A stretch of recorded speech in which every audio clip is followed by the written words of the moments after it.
Yes, happy Friday, everybody. You're with me, Patrick Christys, on GB News. Let's round the week off with a bang, shall we? So, what's been the point of all of these strikes? Neither Labour or the Tories are up for offering nurses more money, so 60,000 operations didn't go ahead. The NHS backlog got bigger, and nurses and their unions have achieved the square root of naff all. I will be speaking to someone from hard left group Momentum on all of that. Militant Mick Lynch's latest line is that Christmas strikes will hardly have any impact at all. Some would say, what's the point then? They are annoying though, and they have cost this country tens of millions of pounds. But again, he hasn't really got anything to show for it, has he? Our People's poll also shows support for the monarchy is dropping, apparently. Is that all Harry and Meghan's fault? No, don't at me, Harry and Meghan. I don't want to appear in another one of your docudramas anyway. And are our veterans being thrown to the wolves? Very much two sides on this one, because there's an inquiry into whether or not, basically, the SAS murdered Afghan civilians. Is this a witch hunt, or is it necessary? All of that coming your way, and much, much more. I want to hear from you on a couple of things today, people. Well, anything really, but a couple specifically. Should Rishi Sunak wait it out with the union? So no new pay offers. I want to hear from you on that. GBViews at gbnews.uk. And something slightly lighter we're doing towards the end of each hour is, what is the worst Christmas present you've ever received? I'm going to try and do all my shopping in a wanna tomorrow. GBViews at gbnews.uk, the worst Christmas present you've ever received. But before that, latest headlines.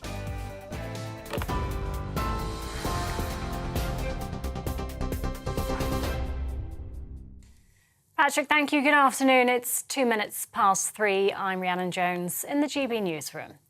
Passengers travelling by train are being disrupted by a fresh round of strikes. Members of the UK's biggest rail union, the RMT, have walked off the job for 48 hours. That's after talks failed to resolve a dispute over pay and conditions. Services across the UK are severely disrupted, with no trains at all running in some areas.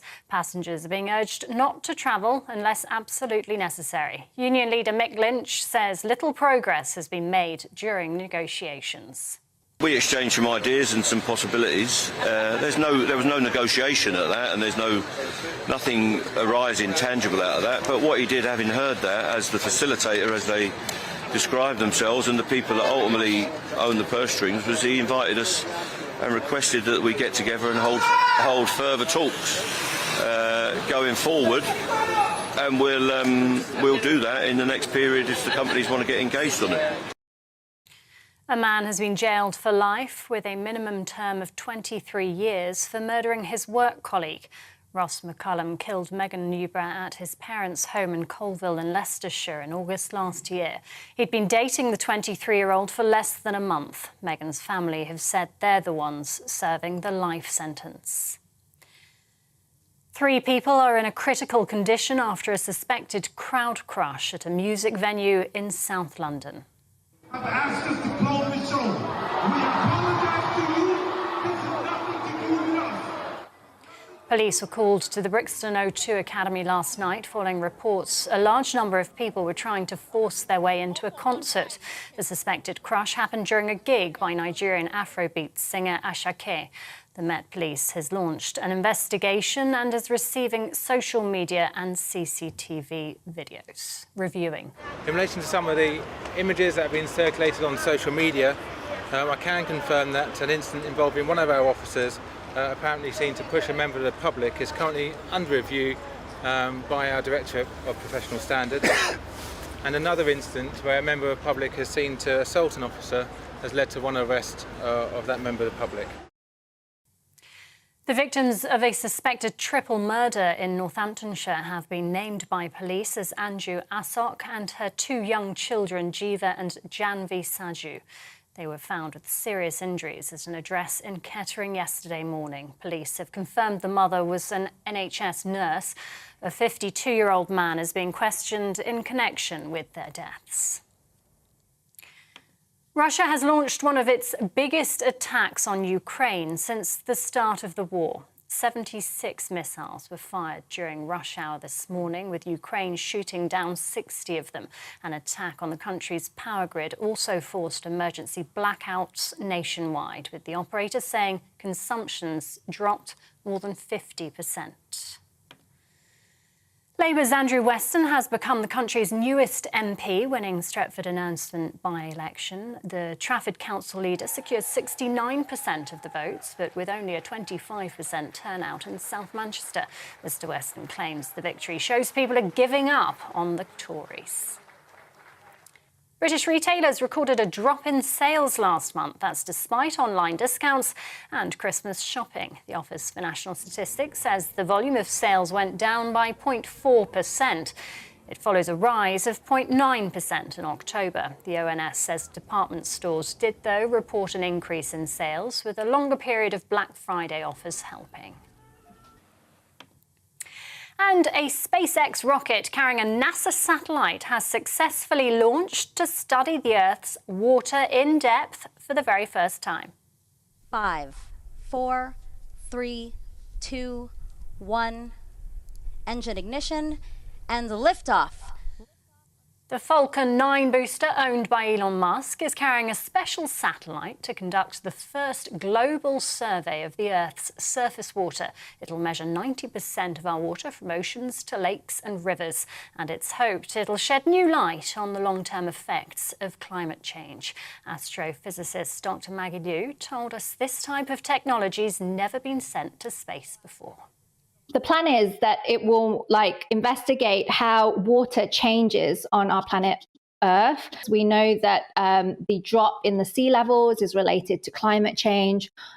So understanding the balance of water on the Earth and where our water is going and how it's changing will allow us to assess climate change and the impact on our environment. This is GB News. We're bringing more as it happens now, though. It's back to Patrick.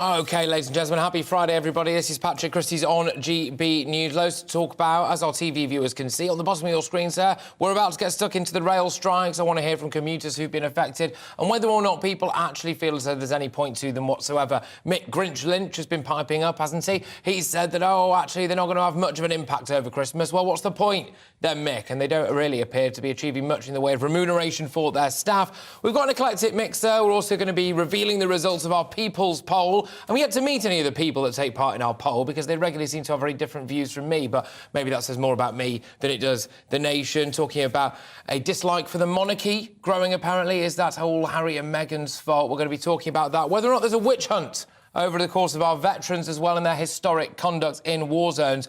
But a little bit of light relief for you, and the emails are coming in thick and fast on this already. gbviews@gbnews.uk. Your worst ever Christmas presents, including so far one from Julie, who was given a half-empty bottle of sherry, and Julie doesn't drink. So there we go. If you can beat that, get in touch. gbviews@gbnews.uk. Right, the serious stuff, OK? Commuters across the UK are facing travel chaos today, with rail, bus and highway workers all walking off the job. Members of the RMT union began a 48-hour strike. It's the second day train strike this week, after industrial action on Tuesday and on Wednesday. Hopes of the action being called off were scuppered after talks broke down yesterday. That's despite members of another rail union, the TSSA, voting on the same day to accept a pay offer. A bit later on, I'm going to be talking to someone from Momentum, who, interestingly, I suspect maybe does think that actually there's been a bit of scab behaviour going on there from one union against another, but we'll get to the bottom of all of that. GB News' West Midlands reporter Jack Carson is live from what I can imagine is a very, very cold Birmingham New Street station. Jack, good stuff. You always do get the very best gigs here. OK, what's the latest from where you are, please? Well, Patrick, of course, we know that the RMT union is involved in disputes with two companies, Network Rail, where it represents 20,000 signallers and maintenance workers, and, of course, the Rail Delivery Group, which it represents around 20,000 workers from 14 different train operating companies. They've been striking today, and it has caused mass disruption here at Birmingham New Street. There are still some services here, but mainly only every hour. Those longer distance, more regular services have just not been on today, and commuters have had to find find other means to travel. Of course, we know that West Midlands Railway and London North Western Railway services aren't just running at all on any of the days of industrial action. But for people here, you know, the mood's always been, you know, yes, we kind of understand why they're striking, but it does cause some disruption. Here's what some people in Birmingham have been telling me. Being selfish, I do like to come to Birmingham at Christmas, so it's not great for the public getting in and out of Birmingham. It's not ideal, really. It's not good. I support them. I think they need more. They need to be paid more. It's not fair. The railway strike, it's like all the other strikes that are coming up. They need to make people listen, and the only way they'll do it is to stop working. So whether we like it or not, it's got to happen. And I understand, yeah, they don't get paid enough money for how hard they work. But from my point of view, it's annoying. But I understand from their point of view, it's probably annoying as well. Most people need better pay and better working conditions, and that's the way to try and draw people's attention to it. So, yeah, I mean, if you don't support them, you're against people. I think this happens in so many professions. The public so easily are against people, and yeah, I think we should support them. So that's what some people in Birmingham think of the strikes. Of course, we know from the GBNews People's Poll that 44% of people agree that, you know, that the strikes should go ahead. There was a picket line here for members of the RMT union that work for Network Rail, although I must admit only 2 people did turn up to that. But judging by how cold it is here, Patrick, I'm not surprised. But the one person that I did speak to there here said he rejected the last pay offer, not only because he didn't think the pay percentage increase was good enough for him, but it was the terms and conditions around the contract, around the offer. One of the things he mentioned to me was that so many trains now don't have a guard, and so he was concerned that for people that need help getting on the trains, off the trains, especially when you come to unmanned stations, that, you know, those terms and conditions and the kind of future of railway wasn't something that he was prepared to accept in the offer that they had. Of course, we know Mick Lynch is still trying to negotiate. He met with Hugh Merriman, the minister, yesterday. Nothing really seemed to have come from that deal, but they've said they're going to carry on negotiating. But while there is no deal in place, this disruption is going to continue over Christmas and into the new year. Yes, exactly. Look, Jack, thank you very, very much. Great to have you out and about, although it is, of course, freezing. I hope you don't get hypothermia for us. Jack Carson there from Birmingham New Street Station. Look, we were going to continue with these strikes, but actually I've just been told we've got a little bit of breaking news to bring you, and it's in relation to the royal family. GBNews' royal reporter Cameron Walker has hot-footed it into the studio. Cameron, break the news to me and the nation. Yes, if you remember this royal race row that erupted following that at the reception at Buckingham Palace involving one of the Queen's former ladies in waiting, questioning where a human rights campaigner came from. Well, a meeting has taken place at Buckingham Palace today between Ngozi Fulani and Lady Susan Hussey. Where she personally apologised to Ngozi Fulani. That apology, as I understand it, has been accepted. And it is understood that, and she now understands that no malice was intended in her questioning at that particular reception. Clearly, this is a big step forward. I think perhaps in times gone by, an event such as this would have been swept under the carpet. But in the reign of King Charles III, this is very much something he wants to address, and it's in the forefront of their minds. OK, so just to clarify, sorry for anyone who is just joining us or didn't quite get that first time around, Cameron, a meeting, as you understand it, has taken place with Lady Susan Hussey, who was, well, she resigned, was she pushed anyway, after she, well, I suppose you could say repeatedly asked Ngozi Fulani where she was from. That's the allegations. And Ngozi Fulani quite unashamedly came out and hinted that it was racism and all of this stuff. So they've actually had a face-to-face meeting again. Yes, as I understand it, they've had a face-to-face meeting at Buckingham Palace, a very warm meeting, it's been described as, between Ngozi Fulani, who's the founder of Sister Space. She was invited to this domestic abuse reception with the Queen Consort. Lady Susan Hussey, former Queen's Lady-in-Waiting, happened to be there, a member of the royal household, continued to question, that's the allegation, where she came from. Ngozi Fulani took offence, posted it on Twitter. Then this royal race row erupted, and now there has been a meeting between the two of them at Buckingham Palace. And that was at Buckingham Palace. Do we have any idea? I know that you're going to be updating us on this throughout, and more info will come. Do we have any idea whether the King was present or involved, or whether or not Lady Susan Hussey is now going to get a job back or anything like that? So we've been told that their Majesties and other members of the royal family have been kept fully informed and are grateful for this welcome resolution. but they were not at the meeting. OK, this is big, actually. Thank you very much, Cameron, for bringing us that breaking news. And, yeah, we'll be speaking again shortly, I imagine. Thank you so much. Right, Cameron Walker there, our royal reporter. We will, as you can imagine, be taking another look at that, a closer look. It has just dropped to us, so apparently Ngozi Fulani has accepted an apology from Lady Susan Hussey. There is rather a lot to talk about there. Of course, Sister Space, which is the charity founded by Ngozi Fulani, is apparently being scrutinised a little bit by the Charity Commission as well. That's an interesting element to it. I know a lot of you care deeply about that story. As more drops, we'll bring you more info on that. We're going to go back to the strikes now, though, just while we get a little bit more information on the latest royal ruckus. But they're not just a story of train cancellations, no, and travel chaos. There's also been significant political dimensions, namely to the negotiations between the union bosses and the government over pay and conditions, and also, crucially as well, what the opposition, Labour, want to do or do not want to do when it comes to ththese strikes. Well, earlier, the RMT Union General Secretary Mick Lynch said a deal between train companies and rail unions was achievable.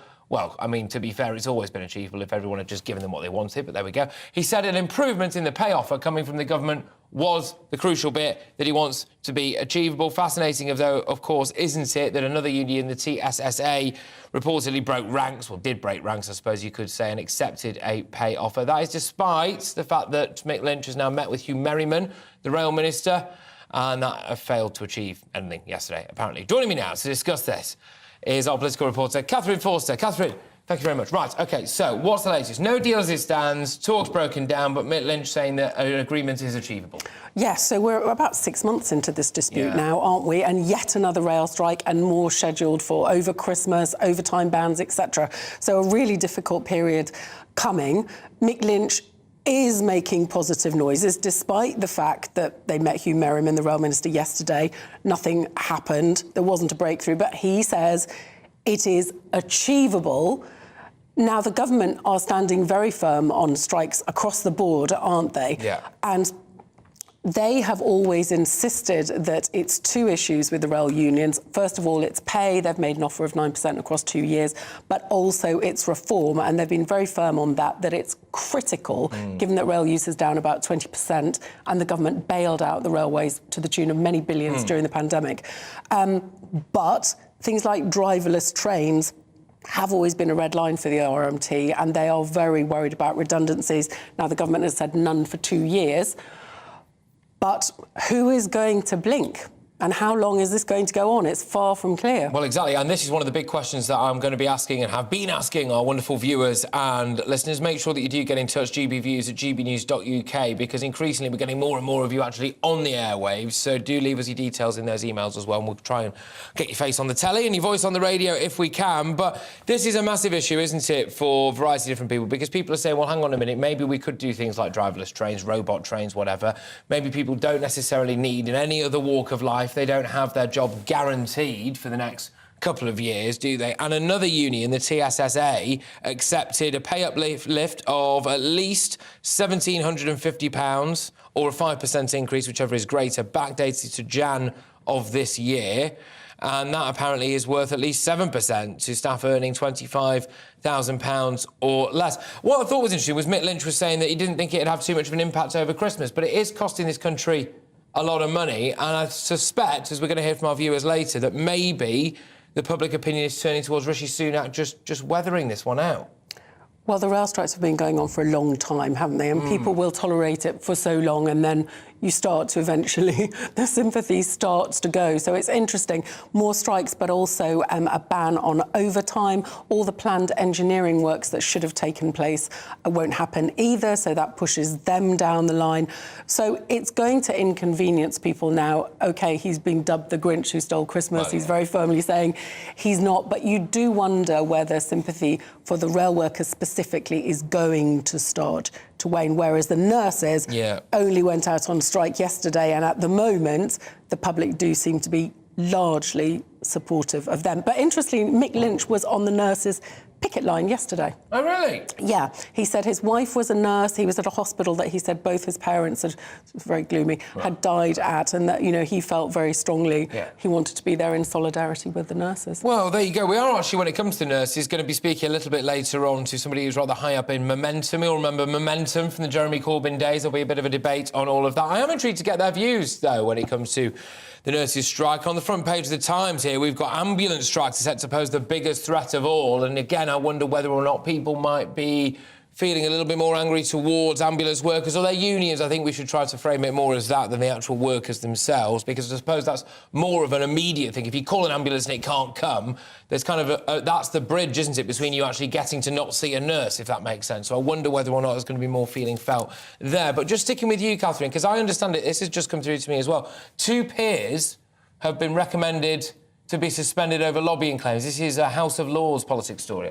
Yes, so the Lords Conduct Committee have completed an investigation and they've recommended that 2 peers should be suspended from the House of Lords over lobbying, basically being paid, using their influence in the House of Lords and taking money. So the Earl of Shrewsbury has apparently taken £57,000 working as a consultant for a healthcare company.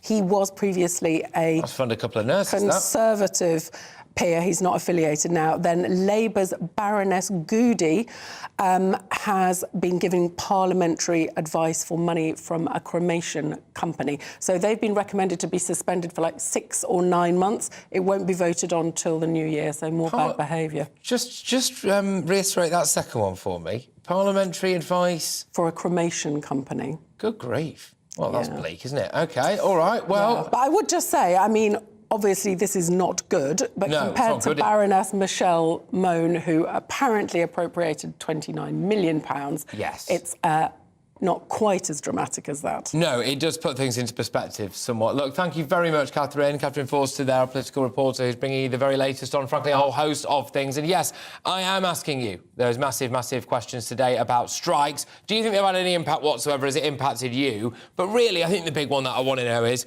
where are you when it comes to thinking that Rishi Sunak should just wait this one out? Should he wait it out, or should actually there be pay offers on the table? GBviews at gbnews.uk, a whole raft for us to go out. We are later on going to be talking about the nurses issue as well, because 60,000 operations, apparently anyway, were cancelled. That is a very real-time impact. And, of course, we brought you that lobbying stuff, didn't we? I don't know how I have to lobby to get a coffee around here, but a coffee would be lovely. Thank you very much. Right, we've got loads coming your way. You are with me, Patrick Christys, on GB News. Coming up, the latest from Northern Ireland. Rishi Sunak has gone global. In a way, he's over there, apparently, meeting political leaders. All of that and more coming your way in just a sec. Here on GB News Live, we'll be keeping you in the picture, finding out what's happening across the country and finding out why it matters to you. We'll have the facts fast with our team of reporters and specialist correspondents. Wherever it's happening, we'll be there from 12 noon on TV, radio and online. GB News, the People's Channel, Britain's news channel. Alex Deakin here with your latest weather update. The weekend will see a big change. It starts cold, but by the end of Sunday it's going to be milder. And as wet weather arrives on Sunday, we could for a time see some heavy snowfall. That wet and windy weather is coming from an area of low pressure way out in the Atlantic. For the time being, we've got high pressure actually across the south, but further north, causing problems with snowfall. These weather fronts have been edging into western Scotland, but they're also now starting to lift the temperatures, so we'll continue to see some snow, but mostly over the hills of western Scotland, and it's a mixture of rain, sleet and hill snow across northwest England, North Wales and southwest Scotland that could turn things quite icy through this evening and overnight. Temperatures not as low as recent nights across the northwest as it is turning milder, but a very frosty one again across central and eastern England and across northeast Scotland. So, for Saturday, for many, it's dry and bright. But we'll still have a lot of cloud across northern England, North Wales, with a mixture of rain and some hill snow. And further snow showers coming in across the highlands of Scotland too. Elsewhere, most places dry and bright. Still cold, but temperatures will be just a little bit higher than they have been. The dizzy heights of 4 or 5 Celsius.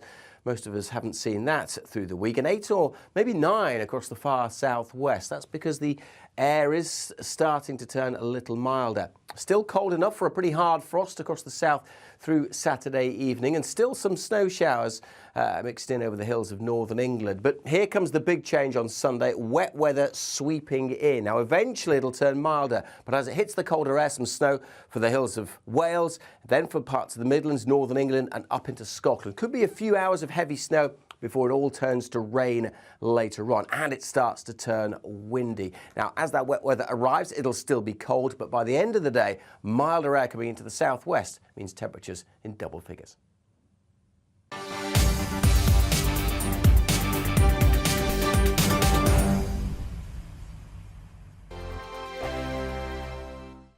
Monday to Thursday, 9 p.m. till 11 p.m. Join me, Dan Wootton. I'll bring you the sharpest takes and hottest debates. Do you not believe in prison? I don't believe in prisons. I'm completely stunned. I guarantee you there'll be no spin, no bias, no censorship. I actually was personally quite offended by it. And no reason to go to bed. So I guess they've always been quite woke. That's Dan Wootton tonight on TV, radio and online. Monday to Thursday from 9 p.m. till 11 p.m. on GB News. The People's Channel, Britain's news channel. Every morning from 6 o'clock, we'll wake you up with GB News Breakfast with all the stories you didn't know from the night before. So whether it's serious news, entertainment or your own views from all over our great nation, we're here to kick off your day with a smile. And the national media should be reflecting and reporting what's happening here. You will notice the northwestern accents. Whether you're with us on TV, radio or online, every morning, it's breakfast from 6 a.m. Hope you can join us. Join me every Sunday at 6 p.m. for Gloria Meets. In exclusive interviews, I'll be finding out who our politicians really are and what they really think. It's something that you would never want anyone to suffer. I didn't know what channels there were. I didn't think I'd be believed. I must have weighed about 7 stone and I'm 5'8". My instincts was to sort of cover this up. I mean, clearly that was a mistake. Join me every Sunday at 6 p.m. on GB News, the People's Channel, Britain's news channel. Hello there, it's Eamon Holmes here from Breakfast on GB News. We're not just on your television and your screens, you know. We're on DAB plus digital radio, so you can listen to your favourite shows on the move. If you've not yet listened to GB News Radio, it's very simple. We're on your radio player and TuneIn apps, on your smart speaker, phone or tablet, or online at gbnews.uk. Take us with you wherever you go. GB News Radio. You never have to miss a moment of the People's Channel. My name's Tom Harwood and join me 9:30 a.m. every weekday for The Briefing, your one-stop shop for everything you need to know about what's going on in politics today. I wonder if this is a deal that might need to be like the biscuits in this factory, twice baked. Is there not an opportunity here to win out against the extremes? Tom Harwood, GB News. What are you going to do about it?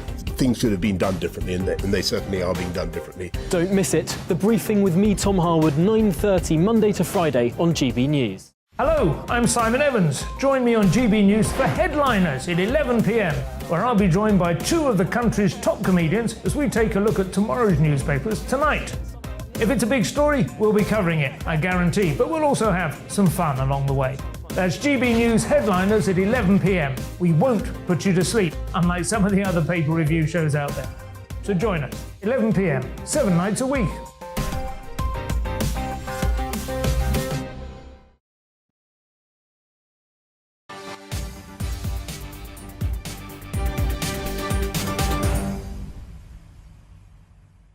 OK, people, welcome back. Now, look, very, very, very quickly, just before the break, you will have heard there that our royal reporter Cameron Walker broke that news right here on GB News, that apparently there's been a face-to-face meeting between Lady Susan Hussey and Ngozi Fulani, Marlene Headley, whatever she wants to be called, and apparently Lady Susan Hussey has apologised to Marlene Headley. We'll be getting a lot of views on that throughout the course of this show. Keep your emails coming in. A lot of people saying that they think that that apology should have been the other way around, but we'll get into the finer points of that throughout the show. Don't worry, we're ferreting around to bring you the very latest on all of it. But moving away from that now, Rishi Sunak has made his first visit to Northern Ireland as Prime Minister. Last night, he met with the leaders of all the parties at a time when the power-sharing agreement is still not in operation. This morning, he visited Belfast Shipyard, heralding the return of shipbuilding to the city for the first time in 20 years. Joining me now is the wonderful Northern Ireland reporter at GB News, Doogie Beattie. Doogie, good stuff. What's going on where you are? It looks sunny, it looks lovely. Oh, it's lovely here in Stormont. It's a pity there's nothing going on behind us. But Rishi Sunak made history by arriving here last night as the first Prime Minister to enter a piece of the UK that is now officially annexed. Yes, the High Court in Belfast yesterday ruling that ministers that sit behind us in Stormont have to enforce the protocol to the letter. We are officially part of the EU and their laws. So when he met with the leaders here, and amongst them was Sir Geoffrey Donaldson, the head of the DUP, unionists are saying we are not sitting in a government that actually takes us out of the UK and enforcing those laws. By doing that, we're bringing ourselves out of the UK, and this is what Sir Geoffrey Donaldson had to say. Clear at the moment, given the limitations of their negotiating mandate, that we're just not in the space where a deal can be delivered that really addresses the fundamental issues, and that for us means restoring Northern Ireland's place within the UK internal market. Well, he did say about the discussions that the Foreign Secretary were having with Maros Sefcovic of the EU, but the mood music has been moving quite well for the EU. They visited, Ursula von der Leyen visited Dublin last week, I suppose saying goodbye to Micheál Martin, the Taoiseach, the Irish PM. He leaves his post tomorrow. That will be filled by Leo Varadkar there in a coalition government down there. So now we have more problems inside the protocol. We have more people coming in, more new faces, and Rishi Sunak then went to the shipyard here in Belfast, where he's promised that Ministry of Defence boats will be built. That'll be a tricky one for him, because those boats may well face tariffs of 25% in British steel, costs on white goods coming into it, because of course this part of the UK, well now the EU, it has different taxation, different customs, all things different. And in the middle of it all in Northern Ireland, as if it wasn't bad enough for years that we had problems of being Irish and British, now we have the added extra of being European. Wow, there you go, Diggy BT. Wonderful stuff, always good. Nice to see you staying warm as well. Diggy BT, there, GB News' Northern Ireland reporter. Right, OK, I've got loads for you, ladies and gentlemen. Here, we are going to be touching on the strikes throughout the show, as one would imagine. I'm asking as well whether or not you think there's been much point to them. I suppose the main point would be, well, has anyone got a pay rise off the back of it? I suppose the TSSA have accepted a pay deal. The RMT are still not accepting any kind of pay deal. Mick Lynch still banging the drum there. Nurses is the big one, because actually this morning the Labour Party basically announced that they weren't willing to entertain a pay offer. They said they'd sit round the table, they'd talk more, but the Tories have said they're going to talk more, so no firm offer there. My point there being, well, if the upshot of nurses walking out is essentially that patients aren't getting the care that they need or want or deserve, and that operations have been cancelled, and that basically it increases the NHS backlog, what has really been the point of all of this if no major party has decided that they want to get on board with it? And are Labour actually missing a trick by not getting on board with it? Certainly as a result of our GB News' People's Poll, which I think people seem to think is taken by our Twitter feed or something like that. It's not. It's a proper poll, people. Anyway, this poll does appear to show that there is now still more support for the strikes than there is against it. So get your views coming in on that. But yeah, lots of the emails have been flooding in. GBviews at gbnews.uk on this Palace race row Mark II, because I want to read to you the very latest on it before we hear from our royal correspondent Cameron Walker.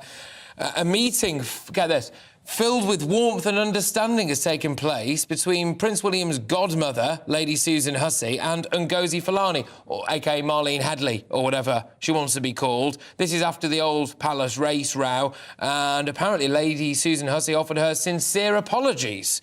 And both of them, get this, both of them want to be left in peace to rebuild their lives in the wake of an immensely distressing period for them both. Get your views coming in on that. We'll bring you the latest on the update to the royal race row. Right, I'm Patrick Christys. This is, of course, GB News. Now we're back in a tick. We've got nurses' pay, the Labour Party missing a trick by not backing the unions. Do you think actually all of this strike action is worth it? All of that coming your way and much, much more. But now we've got your headlines.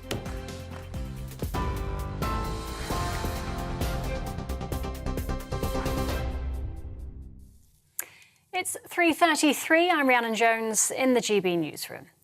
Prince William's godmother has apologised for repeatedly asking a charity boss where she was from during a royal reception. Buckingham Palace says Lady Susan Hussey met Ngozi Fulani in person to discuss the incident. Lady Susan has pledged to deepen her awareness of the sensitivities involved, while Miss Fulani has accepted the apology and says she appreciates no malice was intended. Passengers travelling by train are being disrupted by a fresh round of strikes. Members of the UK's biggest rail union, the RMT, have walked off the job for 48 hours. That's after talks failed to resolve a dispute over pay and conditions. Services across the UK are severely disrupted, with no trains at all running in some areas. A man has been jailed for life with a minimum term of 23 years for murdering his work colleague. Ross McCullum killed Megan Newborough at his parents' home in Colville in Leicestershire in August last year. He'd been dating the 23-year-old for less than a month.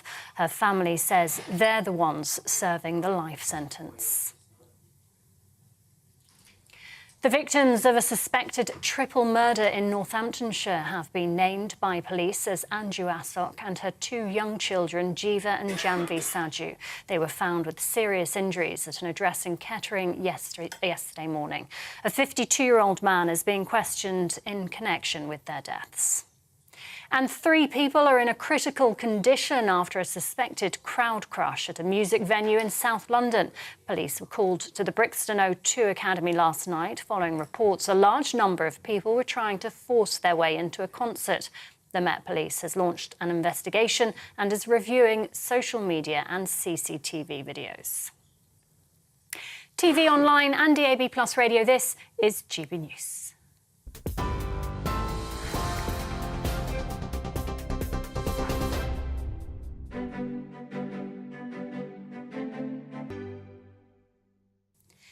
Here's a quick snapshot of today's markets. The pound will buy you $1.2172 and €1.146. The price of gold is £1,471.07 per ounce, and the FTSE 100's at 7,311 points.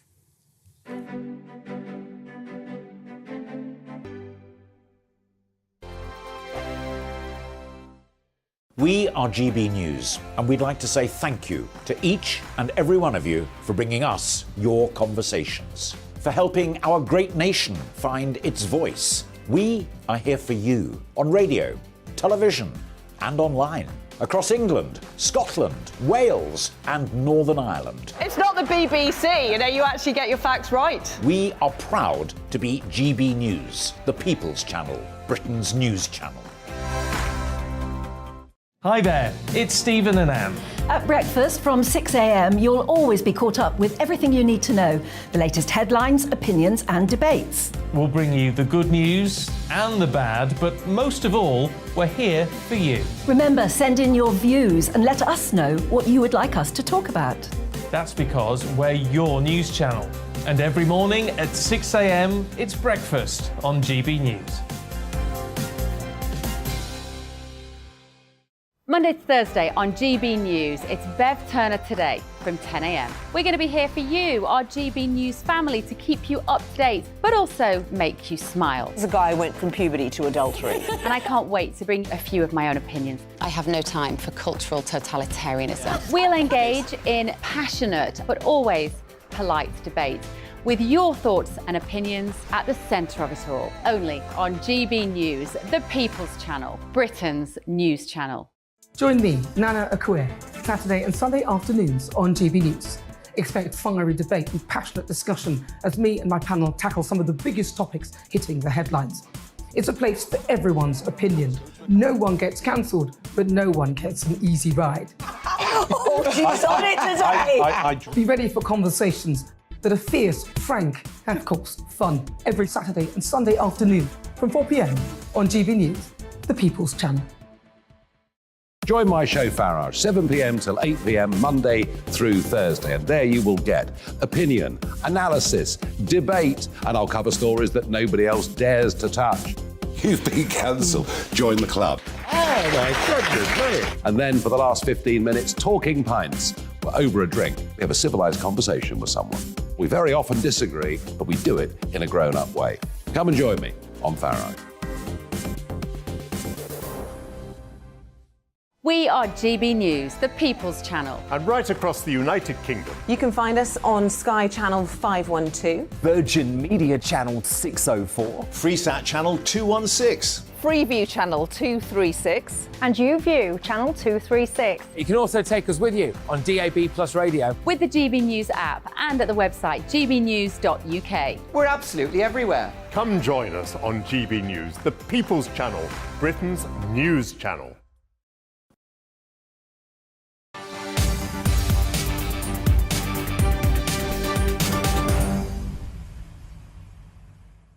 OK, welcome back, everybody. Let's dive straight back into that big breaking news that we're bringing you, and it's in relation to the royal race row. I'm just going to throw it straight over to GB News' royal reporter, Cameron Walker. Cameron, fill us in. Good afternoon, Patrick. Yes, in the last hour, we have had a statement through from Buckingham Palace relating to this royal race row, which erupted a couple of weeks ago, so I'm just going to read it to you. It says, a meeting took place this morning at Buckingham Palace between Mr Ngozi Fulani, founder of Sister Space, and Lady Susan Hussey to address the incidents that took place at a palace reception last month.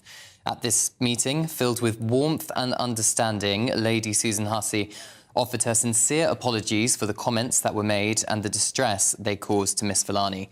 Lady Susan has pledged to deepen her awareness of the sensitivities involved and is grateful for the opportunity to learn more about the issues in this area. Miss Fulani, who has unfairly received the most appalling torrent of abuse on social media and elsewhere, has accepted this apology and appreciates that no malice was intended. It then goes on, but I think the next key line is Their Majesties the King and Queen Consort and other members of the royal family have been kept fully informed and are pleased that both parties have reached this welcome outcome. Wow. OK, I mean, that is a lot. You broke it for us last, well, half an hour or so. We've got the statement out now. That does appear to be, I don't want to use the word capitulation, but it's pretty much a full and frank apology. And Lady Susan Hussey actually apologising then. Yeah, it is, and apologising in person. Clearly, it was a very well-orchestrated meeting physically at Buckingham Palace between the two parties, and Lady Susan has pledged to deepen her awareness of the sensitivities involved. She is Prince William's godmother, after all. She was lady-in-waiting to the late Queen for more than 60 years, and clearly it's this whole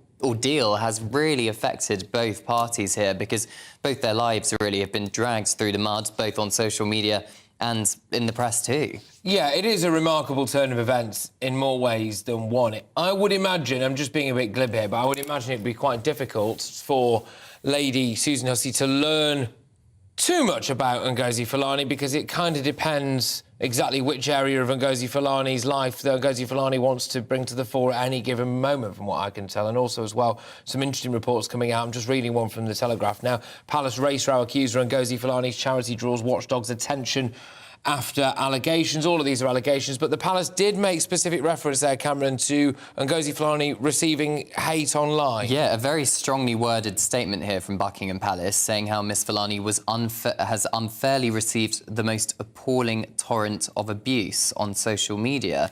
Very strong words from the Palace there. Rarely do we see that kind of language used by Buckingham Palace in a statement such as this. I think it clearly shows to me how seriously the royal household has taken incredibly this seriously. Row, yeah. Incredibly seriously, and it comes just the day after the latest round of the Netflix docuseries dropped, and that has dominated most of the front pages today. Harry deepens rift with screaming William jibe, for example. The royal family obviously looking to fight this particular fire. Cameron, thank you very, very much. Cameron Walker there, our royal reporter, bringing you the latest on it. Look, we're going to return to that throughout the course of the show. That's the big breaking news that's dropped right here now on GB News, which is that Ngozi Fulani, the lady who accused Lady Susan Hussey, I suppose, of, in a roundabout way, racism anyway, was all over the media saying it, wasn't she? They've met. The two of them have met face-to-face. It was filled with warmth, apparently, and Lady Susan Hussey has promised to go away and learn a bit more about her actions and make sure she doesn't do it again. Right, loads of views are coming in on that. GBviews at gbnews.uk. We'll go to a lot of them throughout the course of the show, but let's just move it on for the second, people, because the Labour Party have been accused of breaking away from their traditional trade union grassroots as the party has remained relatively mute on the issue of strike action. In a Q&A after his speech to the Policy Exchange, Shadow Health Secretary Wes Streeting admitted that if Labour were in government today, they couldn't offer an inflation-busting pay rise. And actually, Annalise Dodds said something very, very similar as well. That is despite some Labour MPs, like former Shadow Chancellor John McDonnell, obviously, joining nurses on picket lines yesterday. So, is the Labour Party breaking away from its trade union roots? Joining me now is former Conservative Cabinet Minister Anne Widdecombe. Anne, thank you very, very much for joining us. Sorry to keep you waiting now. We had a bit of royal news to get to. In fact, I might quite like to pick your brains about that later on, but let's deal with the matter in hand. Is the Labour Party moving away from its union roots? Are they on a sticky wicket over the nurses' strikes? Now, I'll tell you exactly what the Labour Party is doing. It's looking at the opinion polls and it's thinking, oh, we could be in power after the next election, and therefore we've got to be very, very careful what we commit to. And no government in the present time can give a 19% pay rise. I mean, it just isn't possible. It's irresponsible even to ask for it. And so they're being careful. If they thought they had no chance whatever at the next election, you can bet your bottom dollar they'd be saying, yes, the nurses deserve this and the public want it and the government should be doing it. But no. It could be as little as 2 years before they're sitting there having to make these decisions. And they're going through what I call the Tony Blair phase. They're starting to realise they could be forming a government and therefore they've got to be careful. It is fascinating, actually, watching some elements of the hard left each this version of the Labour Party apart for not being militant enough. In fact, I'm going to be talking a little bit later on to an individual who's involved in Momentum. I'll be keen to get their views on all of this. I'm reading the headlines today, Anne, and I can't help but wonder, what on earth has these nurses' strikes actually achieved? If anything, I think it's forced the British public to look into the pay structure in the NHS, and that includes things like jobs of director for lived experience on 110 grand a year. We've got all this wastage in the management. It's forced people to really think about whether or not they actually think the NHS and the service they get is value for money, Anne. Well, I think it has done that. As far as I'm concerned, I understand why the public want to support the nurses. There's a terrific emotional engagement between the public and the nurses. But the fact is, it is not only irresponsible, it is also deeply immoral to put somebody else's life or well-being at risk for the sake of one's own pay packet. That is not something that we should be associating with a national public service like the NHS. But to take your point about, it's encouraged us to look deeper into the NHS. Oh, I only wish it had. Because what we should be asking ourselves, and are not, and I've been asking for this for 20 years, I've asked for it on this programme before now, what we should be asking ourselves is this: given what we know now, how would we design a national health service if we were starting from scratch today? What could we do? What would we do? And then how do we get there from here? That is a big debate, and nobody is facing up to it. Neither major party is facing up to that. It is. And just quickly, if I may, before I just get one from you on Ngozi Fulani, I'm going to have somebody on later on who I suspect is going to say to me the usual line of, well, look, clapping for them doesn't pay their wages and we've got nurses going to food banks. How would you respond to that? Well, first of all, of course, clapping for them doesn't pay their wages. Clapping for them merely expresses the public's appreciation. I mean, there's nothing, significant about that. The food bank argument, I think what you've got to do is look at the average nurse's pay, which is not at food bank level. So you need to ask what's going on. And presumably also some nurses have got working husbands or working partners. So the idea that all the nurses in the NHS are trotting down to their local food bank is very, very unlikely. There may be one or two particular circumstances where that has become necessary. It ain't the norm. It really ain't the norm. No, it's not. And I can't help but feel as though people, I hate to say this turn of phrase, but should be a bit careful what they wish for. As we're set to see ambulance workers going out as well, and we've already got this massive, whopping, great big NHS backlog, pretty squiffy records when it comes to things like ambulances, hospital waiting times, people, well, medical negligence claims seem to be through the roof as well. But look, we'll park all that for the second, and we'll park all that for the second. And yeah, that breaking news that dropped just about half an hour ago is that there's been a meeting at the Palace. Lady Susan Hussey and Ngozi Fulani, or Marlene Headley, or whatever she wants to be called. Apparently, Ngozi has received an apology from Lady Susan Hussey. A lot of people in my inbox, Anna, saying that the apology should have been the other way round. Your views?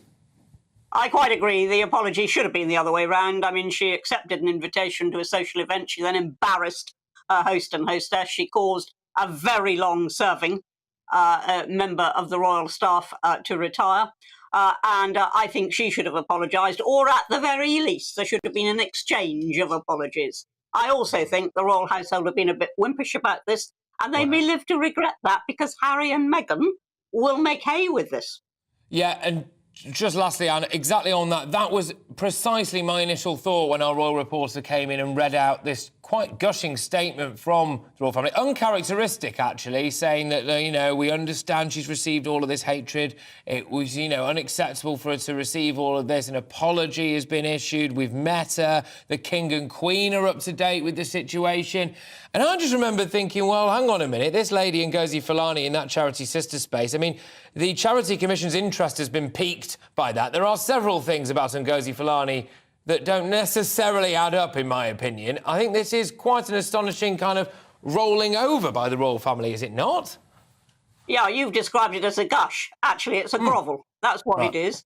It's a pathetic grovel. And as I say, the only people this is going to please are going to be the moaners of Montecito. They are absolutely going to exploit this to the nth degree. They're going to say, look, we're telling the truth. Look, the royal family themselves have apologised. Admitted it. And it should be the other way round, as you rightly say. Yeah, fascinating that Lady Susan Hussey, a woman who I dare say has been around the world a few times over and met every single person from every single corner of it. And as far as we're aware, this is the only issue relating to her. She's vowed to go away and learn a bit more. She's vowed to go away and learn a bit more and educate herself. I know, Anne, I could talk to you all day about this. I've wound you up and now I'm going to have to send you on your way. Can I just throw in one thing very quickly? Going away and learning a bit more. What is the Marxist term for that? Re-education. That's what this is about. Anne, always a pleasure. Thank you very much. Anne Widdecombe there, former Conservative Cabinet Minister. Right, OK, John Curtis joins me now, the prolific pollster extraordinaire. Why, you may ask? Well, I'll tell you, because Labour have won the Stretford and Urmston by-election. Would have been arguably more news if they hadn't have won it, but there we go. New MP Andrew Weston saying the results sent a strong message to Rishi Sunak's government. The new MP secured almost 70% of the vote, with only a 25% turnout. However, due to the adverse weather conditions, some people are saying that might have had an impact. It's a swing of 9.34%, and many are asking if this is enough for Labour to gain the keys to number 10 at the next general election. John Curtis joins me now. Sorry to keep you waiting, John. Breaking news and all of that jazz. This is the world we live in. So, right, is this a bellwether? From what we've seen here now, is Keir Starmer just a Prime Minister in waiting? What's the crack? Well, the honest truth is that the record of by-elections in safe Labour seats is that it's usually the case that if Labour are in general advancing in the polls, which of course is where we're at the moment, the swing to them in such by-elections tends to be rather less than that in the current national polls. So the swing, I reckon, in Chester, at Stretford's about 10%. The polls at the moment, it's around 15 to 16. That's pretty much par for the course.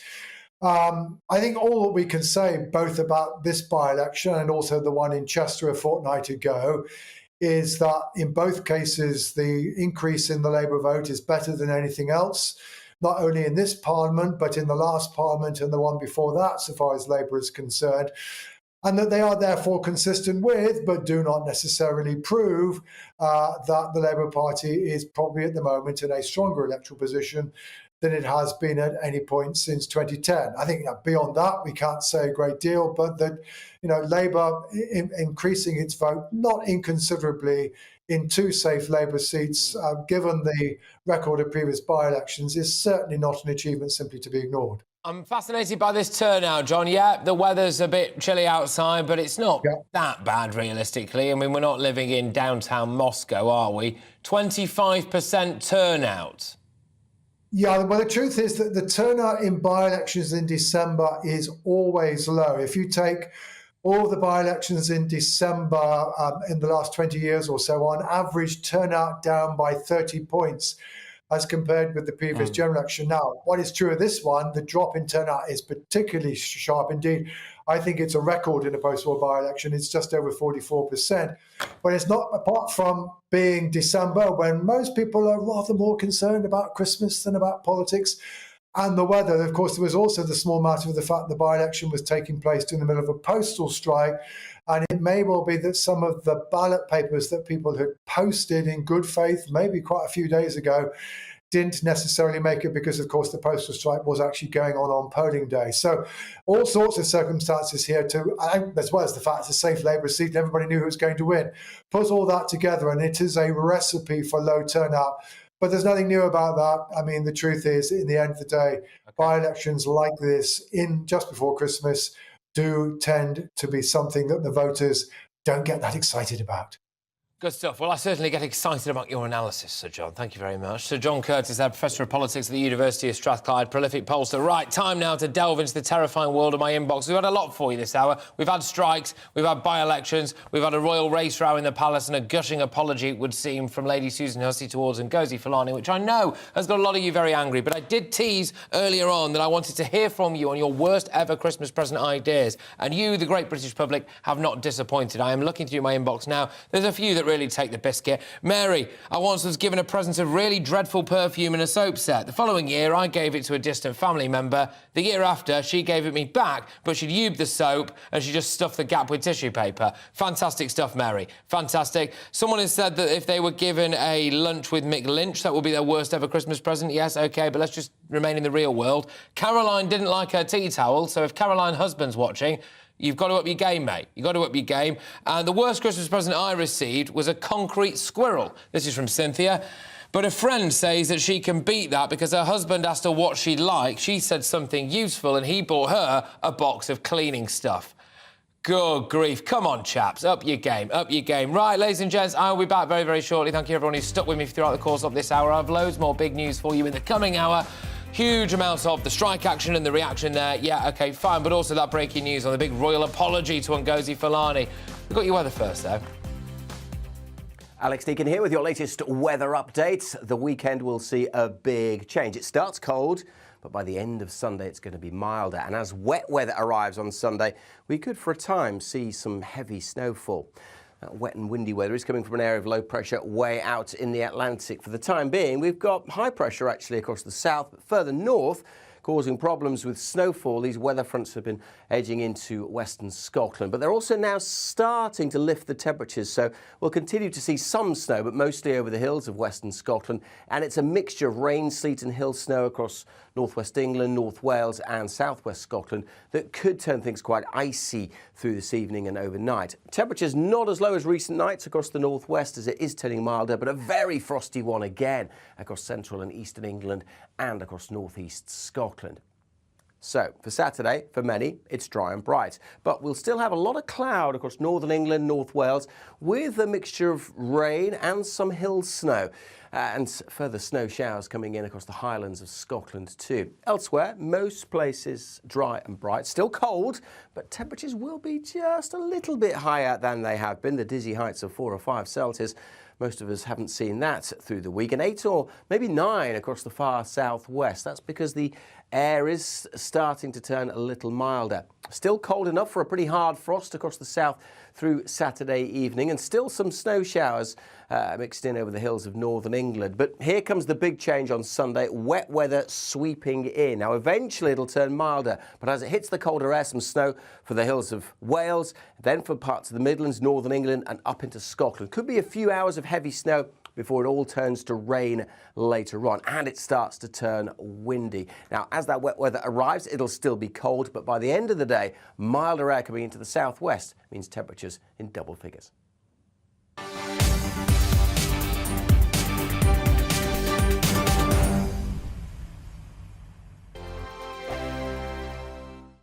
Monday to Thursday nights on GB News. At 6, it's Dubes & Co. 7 o'clock, Farage. At 8, join Mark Stein. And at 9, Dan Wootton Tonight, followed by Headliners. On TV, radio and online. This is GB News. Here on GB News Live, we'll be keeping you in the picture, finding out what's happening across the country and finding out why it matters to you. We'll have the facts fast with our team of reporters and specialist correspondents. Wherever it's happening, we'll be there from 12 noon on TV, radio and online. GB News, the People's Channel, Britain's news channel. Hello, I'm Michelle Dewberry and you can join me every weekday 6 till 7 on Dubes & Co. Me and my panel will get stuck right into the day's events, and I can tell you, in fact, I can warn you, expect some robust debate, some strong opinions and perspectives from both sides of the fence. It's about you at home as well. I love to read out all of your comments, or at least as many as I can. So join me, Michelle Dewberry, Monday to Friday, 6 till 7 on Dubes & Co. We are GB News, the People's Channel. Why not take us home with you by visiting the GB News shop at gbnews.store? You'll find all the official merchandise, a really good present actually for yourself, your friends or your family. We ship across the UK mainland at no extra cost. GB News, the People's Channel. I'm Mark White. As GB News Home and Security Editor, I cover those key issues that are so important to you. Our authorities, our communities doing all they can to combat violent crime. With the public services under unbearable strain, why are we still failing to control our borders? Defence, the first priority of any government, has been continually hollowed out. Can we trust our politicians to protect the armed forces? Join me, Mark White, on GB News. We are GB News, right across the nation. You can get us on television, on radio, on digital. We're absolutely everywhere. Amazing! You see, amazing! You remind me of me in the European Parliament. But here's the most important bit. We are not part of the mainstream establishment. We think and speak just like you do. We are the People's Channel. Magnificent. That's really, really thoughtful. Come and join us on GB News, the People's News Channel.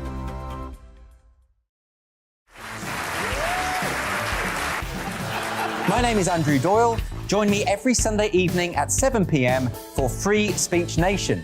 This is a show where we address current affairs and news stories of the week with the help of two wonderful comedian panellists. I brought in comics because I want to give it a lighter edge, and also they work for less. See you there.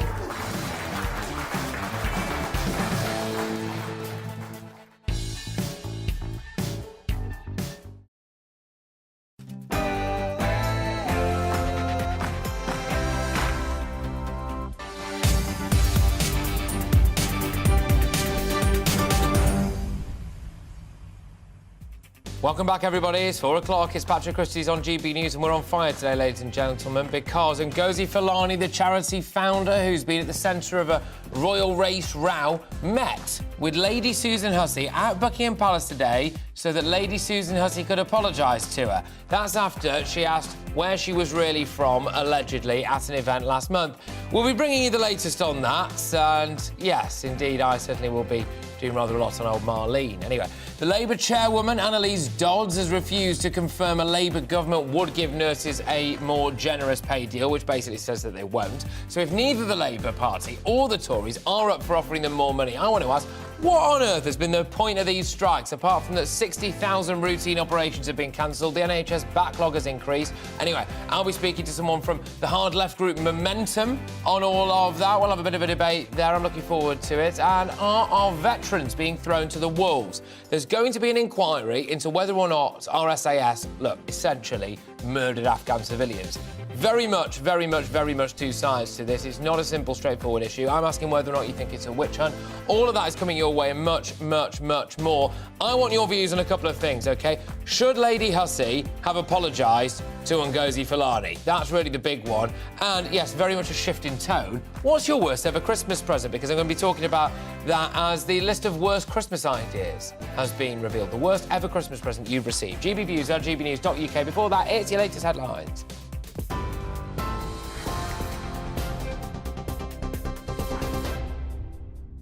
Patrick, thank you. Good afternoon. It's 2 minutes past 4. I'm Bethany Elsey in the GB newsroom. The family of a woman who was murdered by her partner has described her killer as the definition of a monster. Ross McCullum has been jailed for life with a minimum term of 23 years for murdering Megan Newborough at his parents' home in Colvin in Leicestershire. He'd been dating the 23-year-old who'd worked as a colleague for less than a month when he killed her in August last year. Outside the court, her brother John said his family is struggling to come to terms with what's happened. I know how difficult it's been for my parents and sister to sit at court every day, listening to the web of lies spun by someone Megan not only knew, but whom she trusted, someone who clearly had no love for her at all.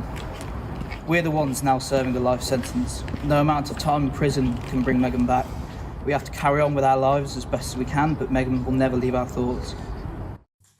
The victims of a suspected triple murder in Nottinghamshire have been named by police as Anju Asok and her 2 children, Jiva and Janvi Sadju. They were found with serious injuries at an address in Kettering yesterday morning. Police have confirmed the mother was an NHS nurse. A 52-year-old man is being questioned in connection with their deaths.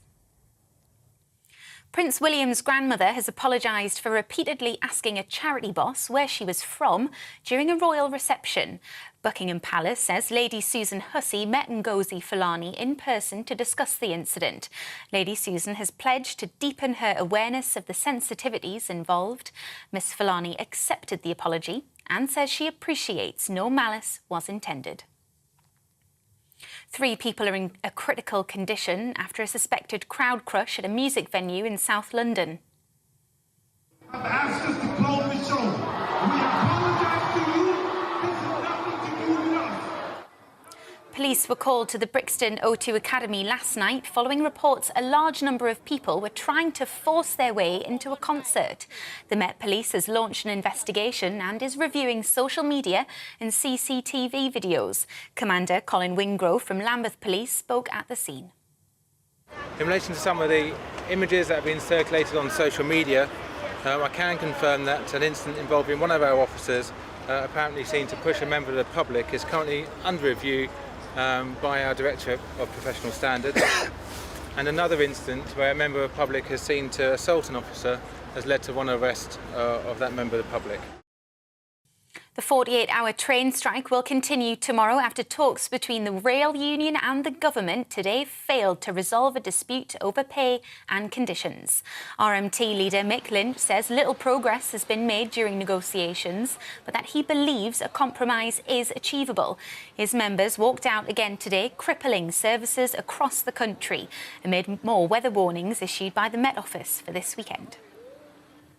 Actor Kevin Spacey has appeared before Westminster Magistrates Court via a video link, charged with 7 new sex offences.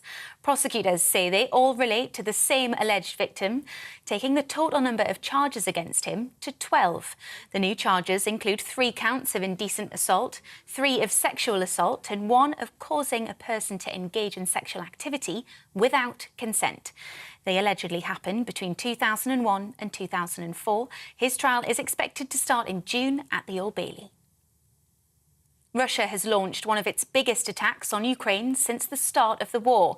76 missiles were fired during rush hour this morning, with Ukraine shooting down 60 of them. An attack on the country's power grid also forced emergency blackouts nationwide, with the operator saying consumption has dropped by more than 50%. And British retailers recorded a drop in sales last month despite online discounts and Christmas shopping. The Office for National Statistics says the volume of sales went down by 0.4% last month. It follows a rise of 0.9% in October. The ONS says department stores did report an increase in sales, with a longer period for Black Friday offers helping. This is GB News. We'll bring you more news as it happens. Now let's get back to Patrick.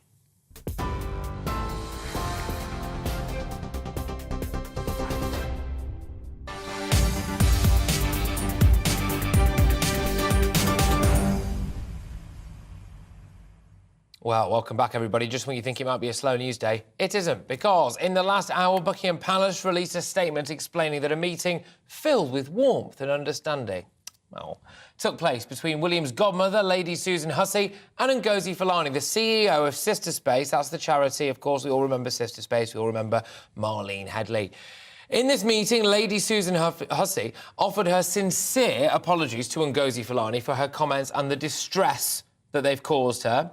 But should Lady Susan Hussey have offered an apology? And what does this mean for the royal family? We had Anne Widdecombe on earlier on, Conservative Party grandee, saying she thought this was a really bad look for the royal family, actually, and would play straight into Harry and Meghan's hands.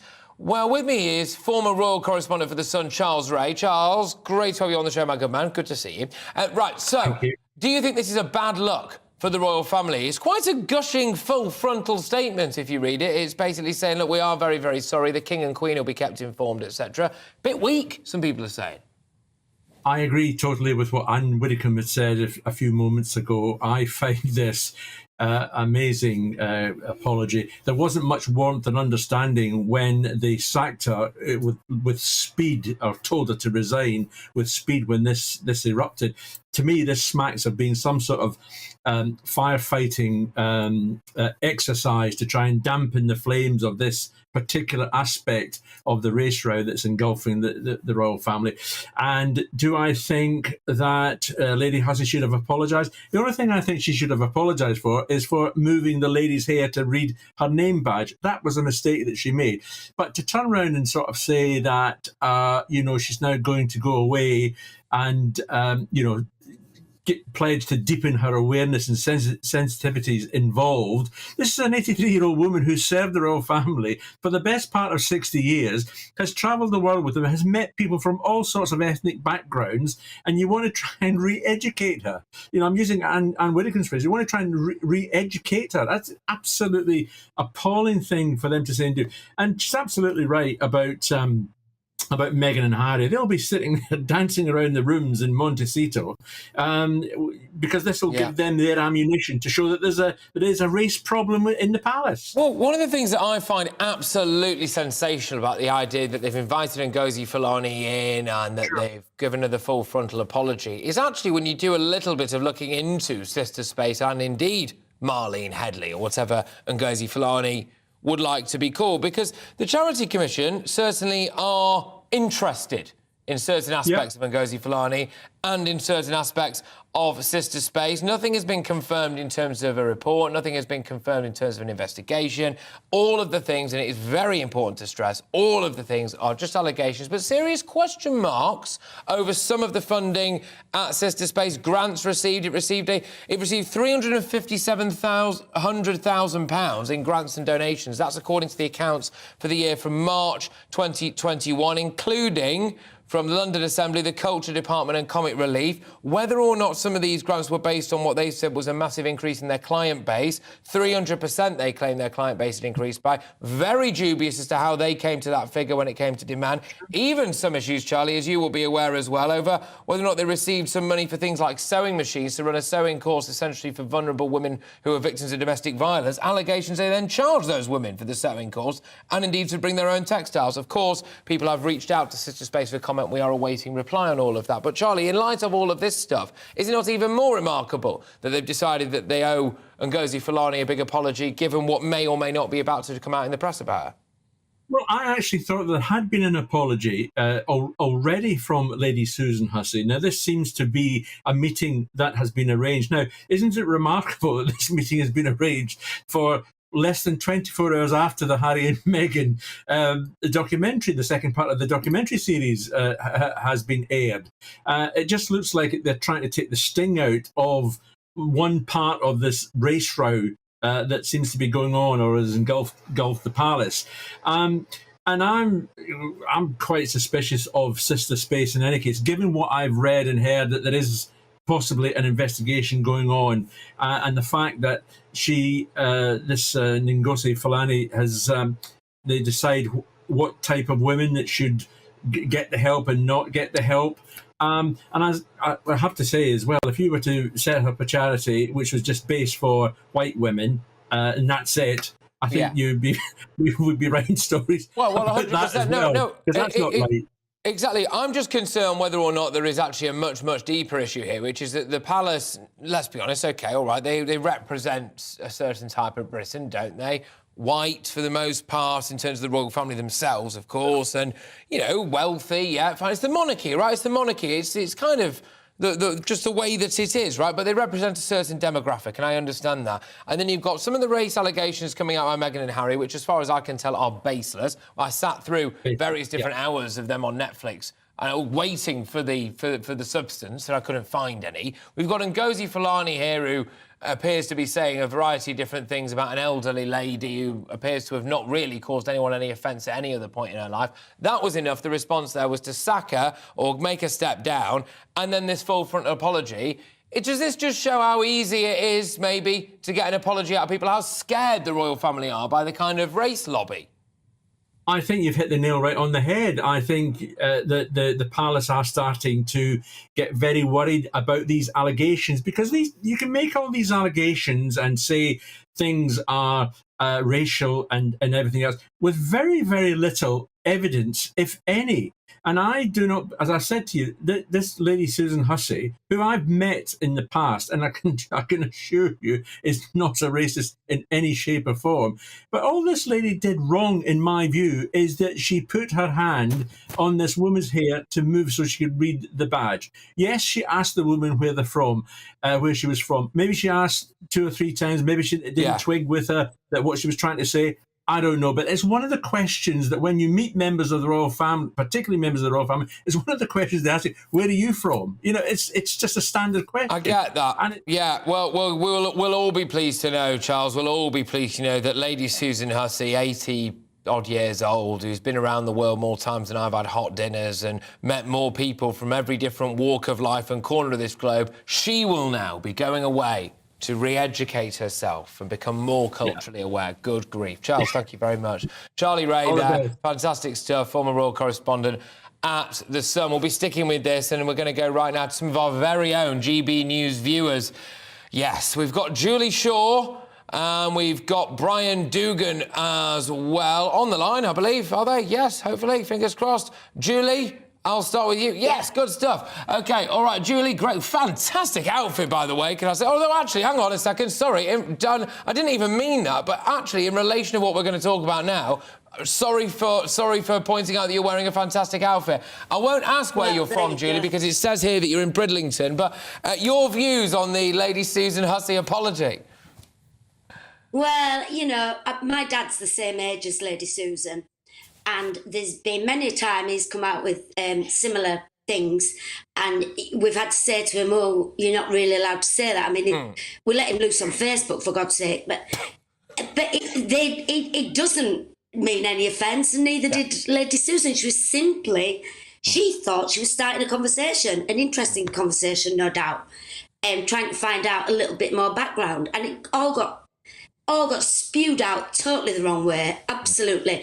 And like Anne Widdecombe said, and the correspondent Charlie from The Sun, Charlie, they're absolutely right. It's just going to fuel this Netflix absolute farce, and the book. It's just going to add more fodder to what they're trying to say, which is a load of rubbish. I mean, all right, I'll come back to you, Julie. I'll come back to you, Julie. Hold that thought. It's all strong stuff. You love to see it. Brian, good to have you back on the show, my good man. Brian Dugan up in Edinburgh. What are your hot takes on the fact that we've had pretty much a full frontal apology here to Ngozi Fulani? Well, I mean, I think that Susan Hussey has apologised. I think Charlie pointed out that she's now apologised twice, probably. And, and I think the apology, I would assume has been received in the right way and has been proffered in the right way, and therefore I think that whatever she did say exactly, I think that she's now done the right thing and apologised. If you're being honest, Brian, I'll just stick with you for a second. If you're being honest, do you reckon that there probably are racists in and around the royal family? Do you think there's any kind of race problem, or do you think maybe it's the kind of, what would you call it, maybe elderly clumsiness? And there is a big difference there, Brian.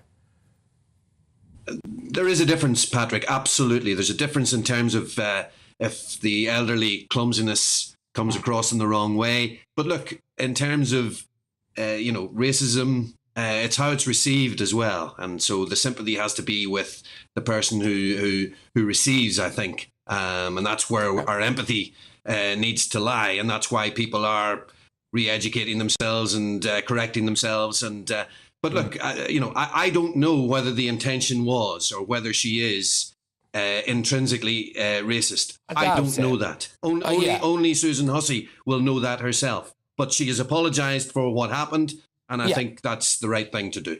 Brian, thank you. Julie, I'll throw it back to you. I mean, for somebody who is allegedly a racist, I mean, immediately standing down, meeting face-to-face with someone to apologise wholeheartedly, promising to go away and re-educate yourself, I mean, she'd have to be quite a well-camouflaged racist, I would have suspected, if she is one, because she seems to have held her hands up. But Do you feel as though the royal family have made a miscalculation here when it comes to the public mood? Do you think the public maybe wanted them to just do what they did throughout the course of history, which is say very little and just let things blow over?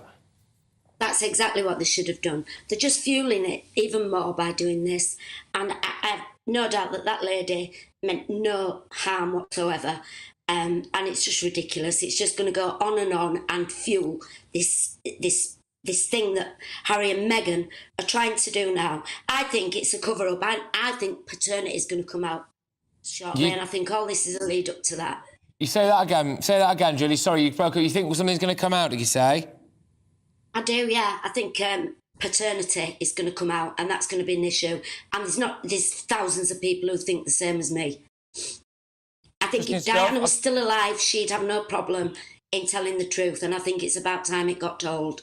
Right, OK. Strong stuff. Well, look, both of you, thank you very much. I must say I always appreciate our wonderful viewers and our listeners here, so thank you both of you. Julie Shaw from Bridlington and Brian Dugan from Edinburgh. Great stuff. Thank you very much. And, oh, well, they've gone anyway, right? OK, strikes and more strikes. The RMT is staging their second 48-hour strike this week. It's part of a host of scheduled walkouts for the union, disrupting commuters and households throughout the Christmas period. Well, joining us now from Birmingham... Sorry, I'm not laughing at the strikes, people. I think you can all guess what I'm laughing at there. But anyway, from Birmingham is GBNews reporter Jack Carson.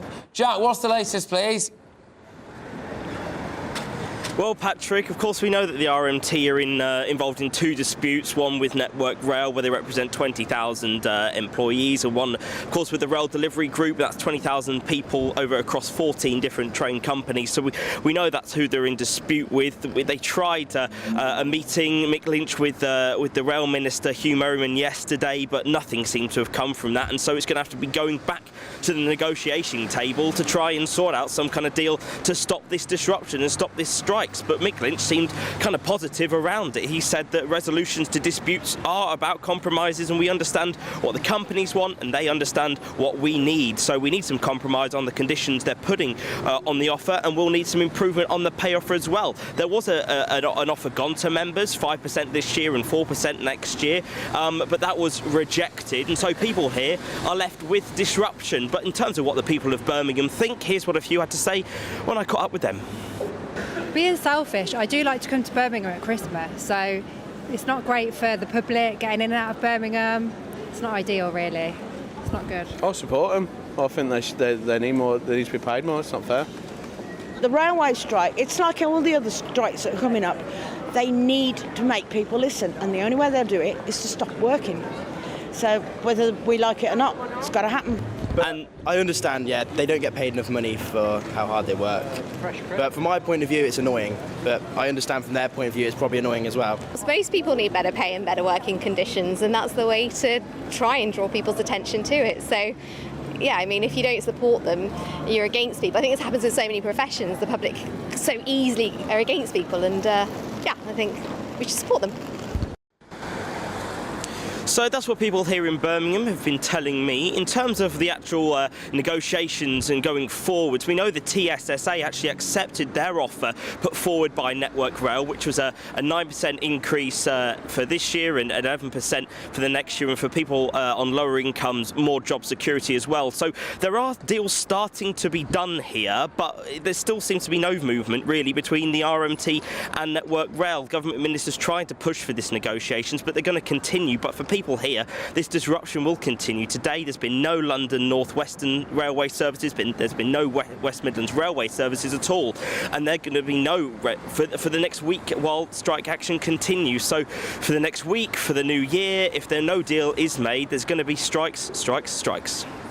Yes, there we go. Jack, thank you very, very much. I really do hope there's a coffee shop somewhere near you that you nip in and out of whilst we go to gaps in the show between you. But look, Jack, thank you very much. Jack Carson, there, our GB News reporter, live from Birmingham. Just, yeah, well, we've got loads coming your way, actually. By the way, can I just say a really interesting turn of events in the inbox here, and I just want to highlight a couple of it. Quite a few of you getting in touch to say that in the wake of that breaking news that Lady Susan Hussey has apologised to Ngozi Fulani in a face-to-face meeting at Buckingham Palace that the King and the Queen were aware of and that we're kept abreast of, and that Lady Susan Hussey has said that she's going to go away and essentially re-educate herself about race and some of the connotations there. I hate to say this, but a lot of you have got in touch to say you have lost respect for the royal family as a result of them doing that. Have you? I never thought I'd ask this here, especially on GB News. GBViews at gbnews.uk has the news that Lady Susan Hussey, and with it, realistically, let's be honest with you, the royal family, have actually apologised to Ngozi Fulani and Marlene Headley over the where do you come from stuff that took place, the royal race route. Has that made you lose respect for the royal family? Interesting stuff. GBViews at gbnews.uk. Get those emails coming in. But coming up, the latest from Northern Ireland, where Rishi Sunak has been meeting political leaders. But before that, let's have a look at your weather.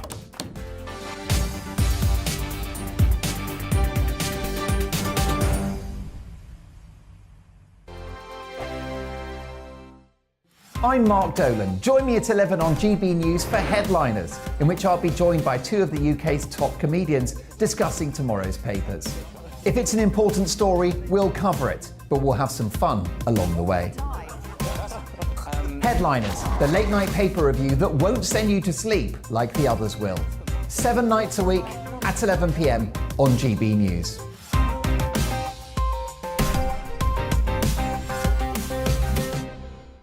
Monday to Thursday nights on GB News. At 6, it's Deebs & Co. 7 o'clock, Farage. At 8, join Mark Stein.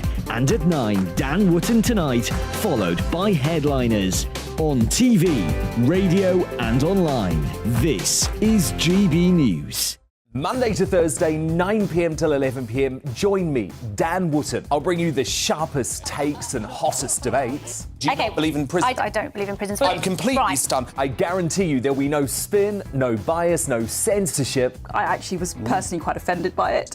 And no reason to go to bed. So I guess they've always been quite woke. That's Dan Wootton Tonight on TV, radio and online. Monday to Thursday from 9 p.m. till 11 p.m. on GB News. The People's Channel, Britain's news channel.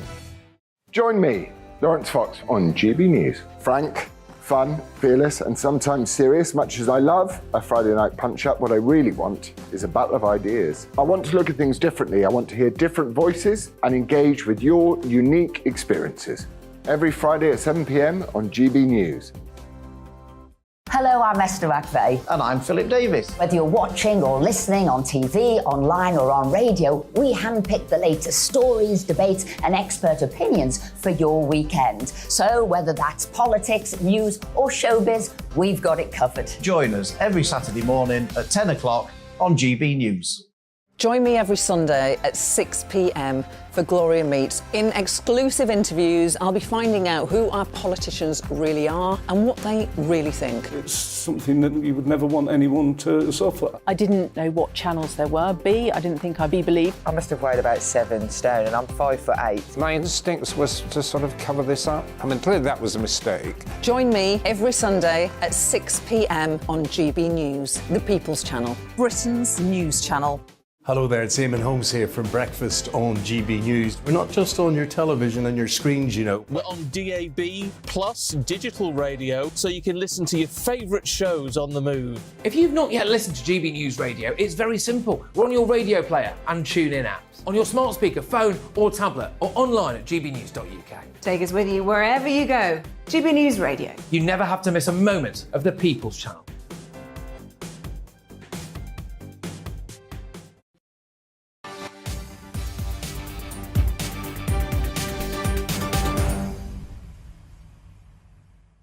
Lots of reactions, I'm sure you can understand, to the latest developments when it comes to this royal race row. It does appear that Lady Susan Hussey has apologised to Ngozi Fulani. A lot of you getting in touch to say you've lost respect for the royal family as a result of that. We'll bring you the latest on that as it comes. But moving on to something completely different, as someone more famous than I used to say, Rishi Sunak has made his first visit to Northern Ireland as Prime Minister. Last night, he met with the leaders of all the parties at a time when the power-sharing agreement is still not in operation. This morning, he visited Belfast Shipyard, heralding the return of shipbuilding to the city for the first time in 20 years. GB News' fan favourite, the housewife's choice, some would say. Doogie Beattie in Northern Ireland joins us now. Yes, Doogie, how's life? What's going on? Well, it's very, very cold here, I can tell you, and to use a Northern Irish saying, you have hairs in your legs like wind bushes to stand here. But Rishi Sunak, he flew into Northern Ireland last night, absolutely into the middle of a row. A court case in Belfast ruled that Edmund Poots, the agricultural minister who tried to stop the checks at the border here of European goods coming in and out and British goods coming in and out, was told that this is part of the EU. GB must be treated as a third country, and Rishi Sunak now becomes the first Prime Minister to fly into Northern Ireland as an annexed state. He then went on to meet all the parties to see how he could get the Good Friday Agreement up and running again so as the parties could sit behind us. And of course, unionists were very angry at what had went on yesterday and don't see any benefits now in re-entering the institutions behind us, because the protocol, of course, takes away Northern Ireland from the United Kingdom. So those in Northern Ireland that call themselves British and want to be part of the United Kingdom, and there are those that are Irish. And of course, that's what the Good Friday was all about, the consent and how that got around. Now, so Rishi Sunak took them out last night, talked to them, had that meeting. They all said it was very pleasant, but Jeffrey Donaldson had this to say. Clear at the moment, given the limitations of their negotiating mandate, that we're just not in the space where a deal can be delivered that really addresses the fundamental issues, and that for us means restoring Northern Ireland's place within the UK internal market. Well, he wasn't too pleased and there was no room to be going there. But of course, the EU and Britain have been moving ever closer to what they think might be a deal. Ursula von der Leyen was in Dublin last week. She was saying goodbye, really, to Micheál Martin, the Taoiseach or Irish Prime Minister. He hands the reins over to his Fine Gael counterpart on Saturday. Expected to be Leo Varadkar, because they're in a coalition government down there. But so Rishi Sunak then went on here to the shipyard in Belfast, where he's saying that they're going to be building 3 ships and bringing those skills back to Northern Ireland. That may well be the case, but if we are part of the EU, where does that stand with those ships? There's a number of issues here. First of all, British Steel gets 25% put on it. The chances are they'll probably get that 25% back, but in any terms to build the ship, if you have to borrow the money and it's 25% and you're waiting on that coming back, that is an additional cost that they don't need. You'll also have white goods coming in that will be charged at extra because we are inside the EU. Then you have state aid problems. The EU do not allow state aid on all these things because you have to show a fair playing field. All this feeding into the mix, and Northern Ireland has big enough problems. Are you British, are you Irish, or are you European?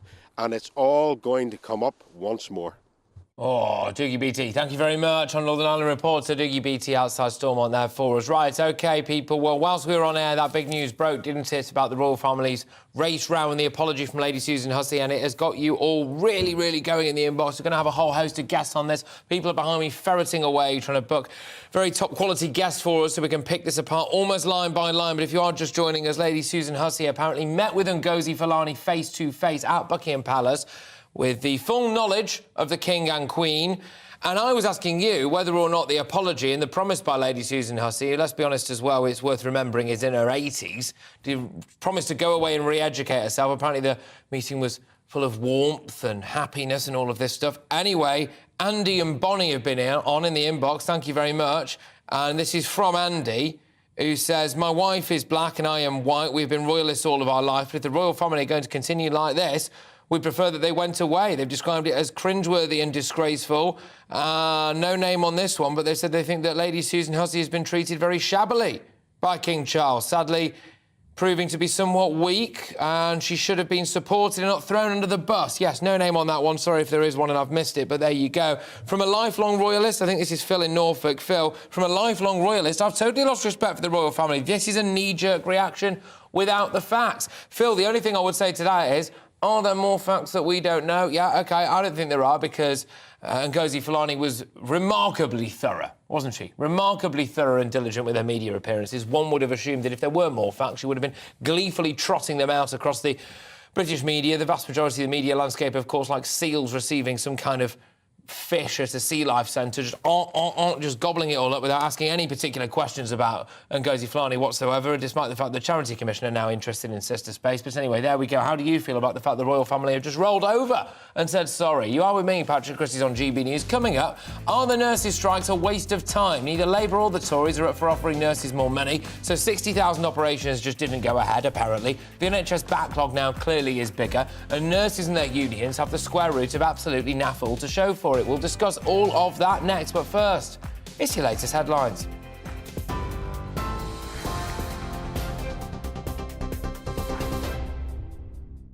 Good afternoon, it's 4:33. I'm Bethany Elsey in the GB newsroom. The family of a woman who was murdered by her partner has described her killer as the definition of a monster. Ross McCullum has been jailed for life with a minimum term of 23 years for murdering Megan Newborough at his parents' home in Colville in Leicestershire. He'd been dating the 23-year-old, who was also his work colleague, for less than a month when he killed her in August last year. The victims of a suspected triple murder in Northamptonshire have been named by police as Anju Asok and her two children, Jiva and Janvi Saju. They were found with serious injuries at an address in Kettering yesterday morning. A 52-year-old man is being questioned in connection with their deaths. Prince William's godmother has apologised for repeatedly asking a charity boss where she was from during a royal reception. Buckingham Palace says Lady Susan Hussey met Ngozi Fulani in person to discuss the incident. Lady Susan has pledged to deepen her awareness of the sensitivities involved. Miss Fulani accepted the apology and says she appreciates that no malice was intended. And 3 people are in a critical condition after a suspected crowd crush at a music venue in South London. Police were called to the Brixton O2 Academy last night following reports a large number of people were trying to force their way into a concert. The Met Police has launched an investigation and is reviewing social media and CCTV videos. You're up to date on TV, online and DAB+ radio. This is GB News. Don't go anywhere. Patrick will be back in just a moment.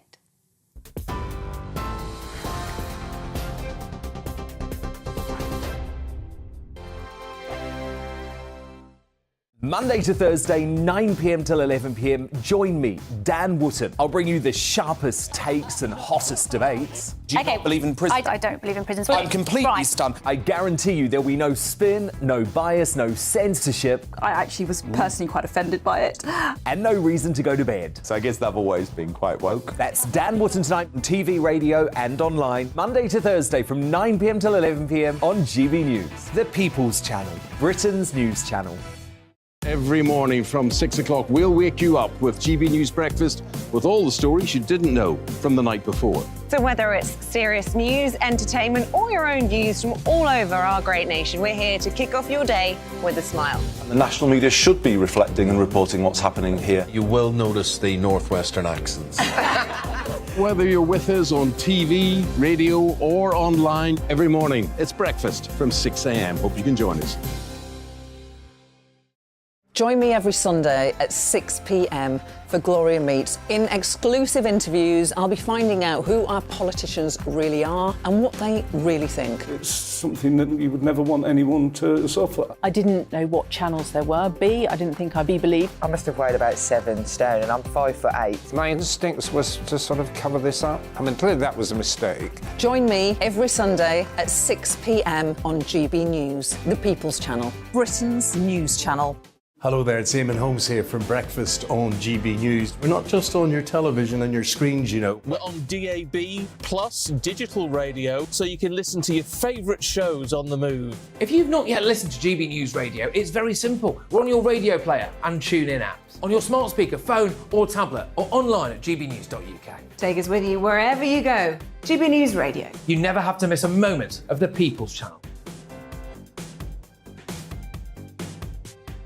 My name's Tom Harwood and join me 9:30 a.m. every weekday for The Briefing, your one-stop shop for everything you need to know about what's going on in politics today. I wonder if this is a deal that might need to be like the biscuits in this factory, twice baked. Is there not an opportunity here to win out against the extremes? Tom Harwood, GB News. What are you going to do about it?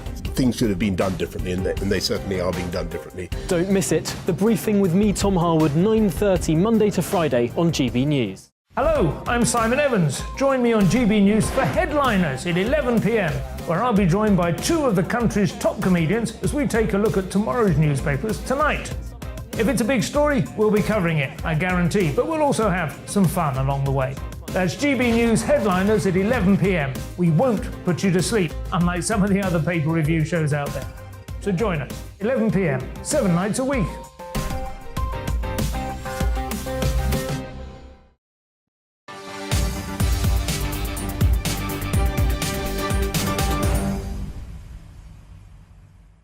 Hey, welcome back, everybody. It's Patrick Christys here on GB News. Right, now, after the last few days, and we're going to expect this coming your way as well for another few days, for a couple of weeks, the Tories and Labour have come to the conclusion that the Royal College of Nursing's demand of a 19% pay rise is simply unaffordable. The Shadow Health Secretary, Wes Streeting, admitted today that if Labour were in power, they wouldn't agree to a 19% pay rise. In Wes Streeting's defence, Keir Starmer has also piped up with this. Annalise Dodds also said something very, very similar. So with both the major parties now appearing to be in agreement on the pay rise, or, well, lack of major one anyway, I want to ask if the nurses' strikes are, frankly, an appointment-cancelling waste of time.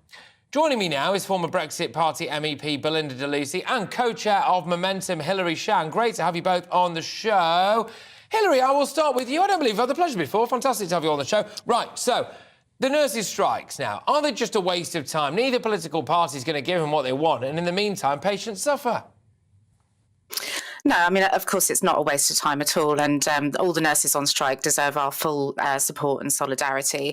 And quite frankly, it's an absolute shame on this government that they have got to a point with the NHS that they have seen the first strike in the RCN's history. And I think that just shows how bad the situation is, because these are people that, they care for people for a living. They will not take this sort of action lightly.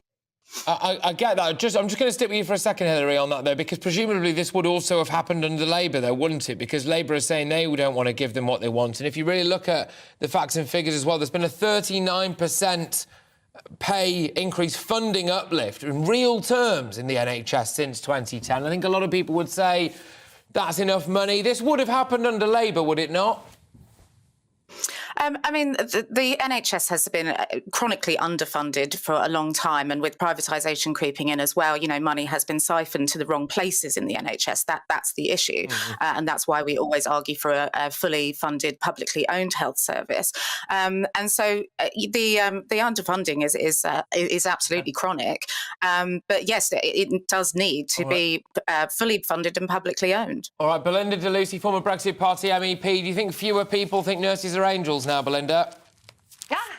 Well, I still think nurses are angels. I have huge respect for nurses and the job they do. I can't imagine the hours that they have to spend running around, comforting sick, the ill, the frightened, clearing up messes that we wouldn't dream of doing day in, day out. So I fully support them and their job. I do think, though, this feels very political. Why choose the cruelest time of year to strike, especially when both Labour and the Conservative Party are refusing to agree to, support their demands for that huge increase? Why choose now? The NHS is under the most pressure at winter time. I was in A&E all Monday night with one of my little ones. This nasty virus is bringing children in, filling up hospitals. There are more patients now from the flu in hospital than there were COVID patients in that last year of COVID we had. And it is unbelievable that they choose this time of year. It's a very cruel thing to do, especially when there is nothing to gain from it. But I do fully respect our nurses. Just now is not the time to strike. You say now is not the time. I think the big one, and I agree with what's on the front of the Times at the minute, I think the even bigger one is going to be the ambulance strikes that we are staring down the barrel of. I think that is, there is by definition something more immediate about getting an ambulance as opposed to whether or not your nurse is there, I suppose. But I'll throw it back over to you, Hilary, the co-chair of Momentum. Look, I've got to ask you, it comes as no surprise to me that you are bang in favour of a nurse's pay rise. I can't help but notice that Momentum obviously had links with Jeremy Corbyn, a £1.2 trillion additional spending splurge Corbyn wanted. I mean, if you'd have had it your way, we wouldn't have the money to actually give them a pay rise because we'd all be skint, wouldn't we? Well, no, that's absolutely not true, because what we back is obviously the redistribution of wealth. And so if you look at what the RCM have costed the pay rise at, it's £10 billion. And if you taxed, put a wealth tax on people with over £10 million of assets in this country of just 1%, it would raise that £10 billion. So this is just about political choices. And to come to Belinda's point about why now, the reason that they're striking now is because we're in the middle of an economic cost of living crisis and nurses can't afford to feed themselves. And to call nurses angels and then accuse them of being cruel is just unbelievable rhetoric, really. Belinda, I'll let you come back to that, and I'll also follow it up with a question as to whether or not you just think that Rishi Sunak should wait it out now and not give them any more money. Well, look, I think the timing is cruel, absolutely, because they've been underpaid for years. And I do think the Tory government have a lot to answer for. You know, they're spending £7 billion of taxpayers' money on woke, diversity, inclusion, quangos and measures. That £7 billion could have been used to help our NHS nurses. Secondly, you say the NHS doesn't have enough money, so why are they spending £40 million a year on ridiculous positions like diversity managers? And the latest one I've seen is lived experience manager. It's the only kind of experience you can have, Belinda, as someone pointed out to me. The only kind of experience one can have is lived experience, otherwise you're not living. Right, but so I do think it is about mismanagement of money. I do think it is a cruel time to strike. I support people striking, but listen, what's really fundamentally important to understand is the financial struggle nurses are going through. They're not unique to nurses.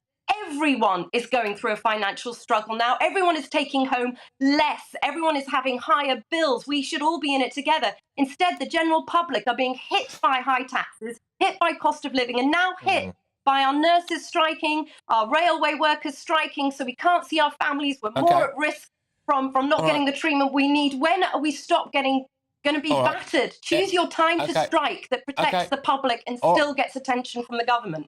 All right, Hilary, I'm really keen to get your views on this, because there does appear, and you can obviously come back to everything Belinda said there, but I'm keen to get your views on something else, because I think you're quite uniquely placed. I'm very, very grateful that you, as the co-chair of Momentum, have come on, because we do get a lot of people with, shall I say, you know, from your political side that just refuse to have these kind of discussions. And I am very, very grateful when you come on and talk to us about it, so thank you very much. But because of that political side of it, I do want to ask you a bit about your take on where the Labour Party is at the moment, right? Because what I find is fascinating is Keir Starmer seems to be sitting on the fence a little bit. What they have said, like West Streeting, is that realistically they're not going to give them a whopping great big pay rise, positioning themselves, I think, more on the side of patients than the nurses' unions. Is the Labour Party there drifting away from its kind of union roots, really, and the workers, maybe?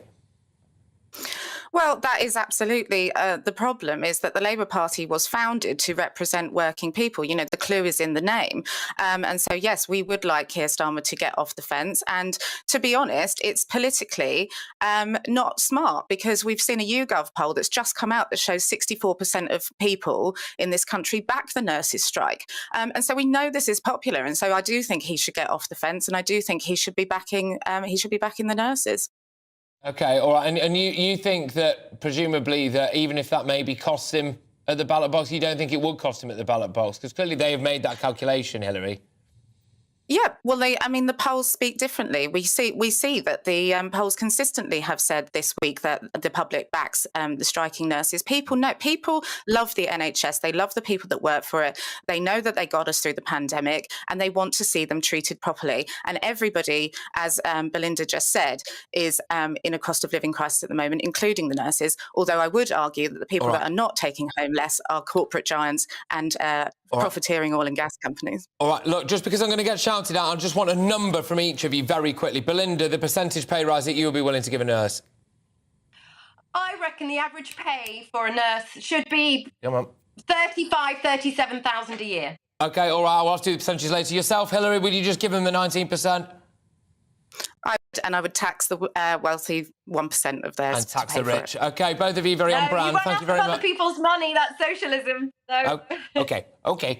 All right, both of you, thank you very much. Great stuff, as always. That's what you call a debate, isn't it? Right, Belinda DeLucy, the former Brexit Party MVP. Good stuff, that. And, of course, the co-chair of Momentum, Hilary Shan. Right, OK, we're moving on, people, because this is a story that is very close to my heart and will be very close to a lot of people's hearts. Veterans, I think, in this country get hung out to dry far too often. We are about, make no mistake about this, people, we are about to to have a very stark image in this country of disused military barracks being used to house people who've come here illegally across the Channel, whilst homeless military veterans zip up a sleeping bag on the pavement outside. That is around the corner. That is coming to a disused military barracks near you. But there is another military story in town today, and there's very much two sides to this one. The government has announced it's launching an inquiry into allegations that SAS troops murdered Afghan civilians unlawfully during nighttime raids. Defence Minister Andrew Morrison said that the inquiry would investigate and report on alleged unlawful activity by the British Armed Forces. It will also look at the adequacy of subsequent investigations into such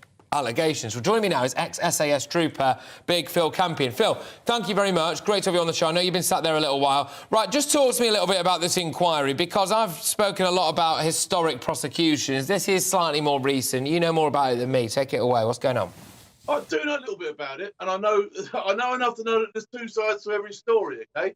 Now, what we've had so far is a panorama documentary which has been one-sided, biased, and has only spoken to the enemy. It's spoken to an Australian signaller who's, quite frankly, laundry wouldn't go as fast forward as most of these people in battle.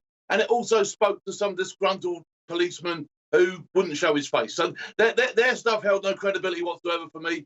They showed footage which had been acquired off the internet of Australian troops, and then muddled this thing together, and together with some enemy testimonies have come up with this concocted story, to which I would say couldn't hold water, even if you could manage to get them all in one room. How could you trust anybody involved in this investigation whatsoever?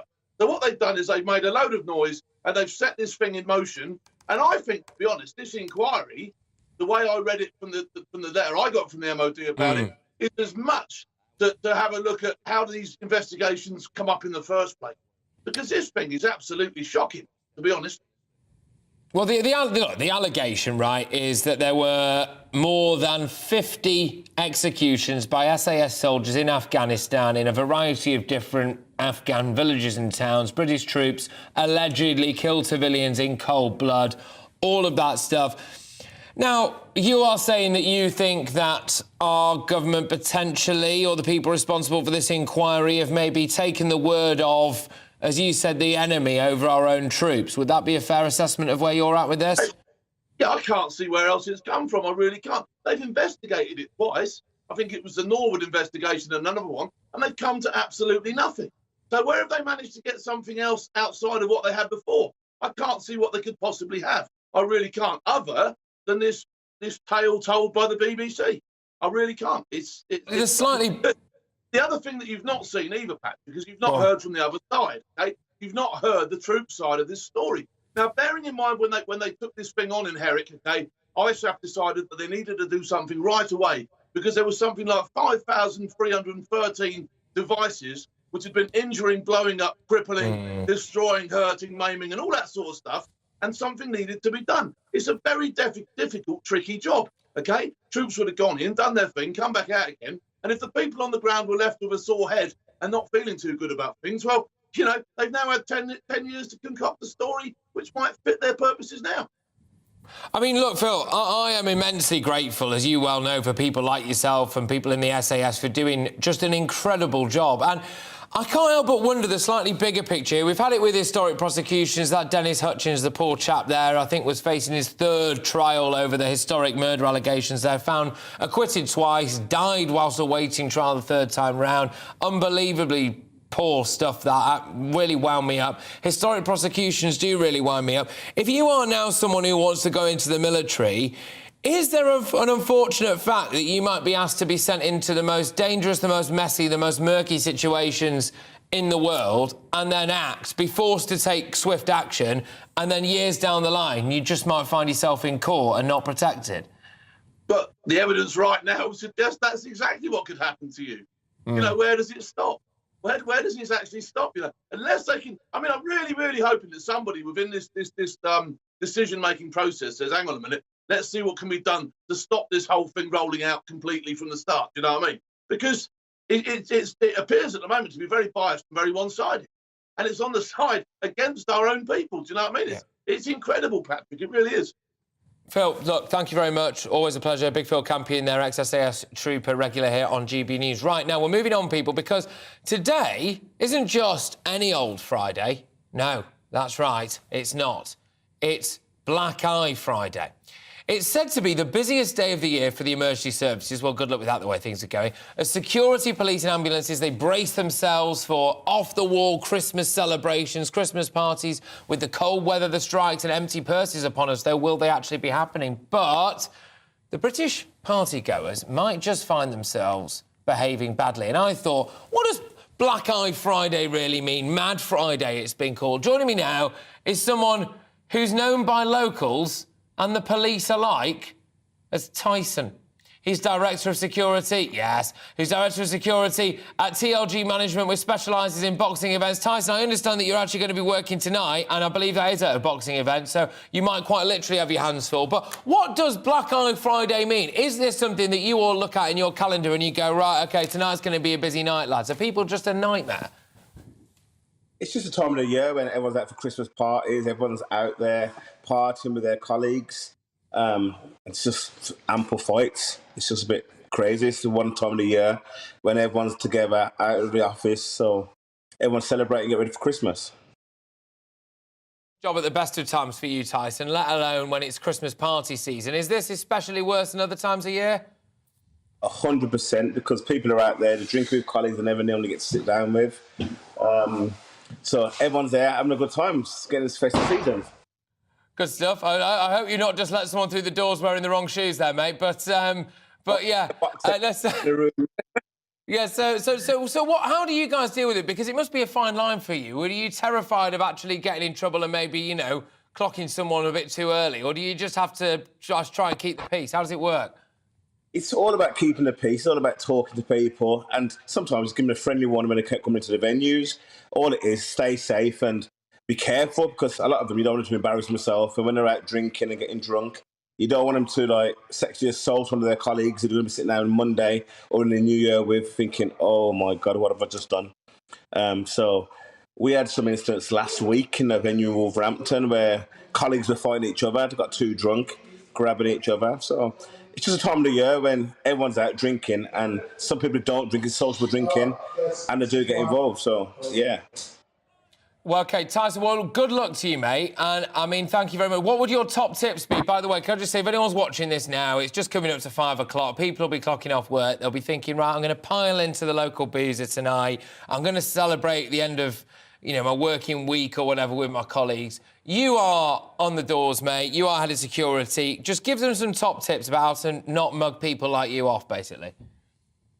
It's not about mugging, it's mugging yourself off, because obviously people are going to be out there, people are going to be drinking more than what they normally drink. Be careful of spiking. Spiking is a massive thing at the moment as well. People's putting drugs into people's drinks. If you're going out, make sure you got a way to get home. Stay with your friends. Make sure you get into a taxi, race a taxi. Don't drink, don't over-excessive drink. And then you got to go back to work, as I said, on a Monday and face the same colleagues you're working with. So top tips are, be careful of spiking. Don't drink too much drinking.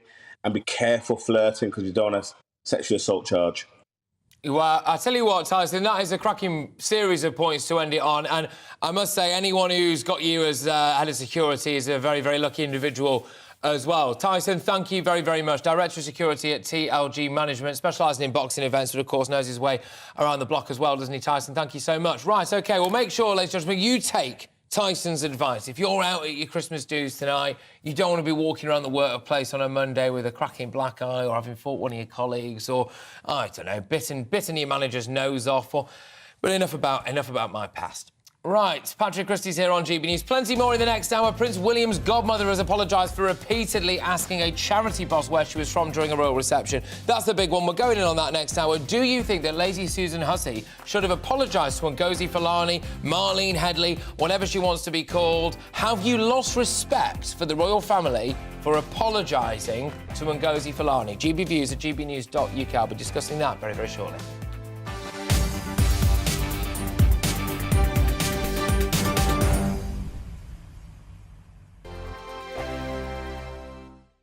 We are GB News, and we'd like to say thank you to each and every one of you for bringing us your conversations, for helping our great nation find its voice. We are here for you on radio, television, and online.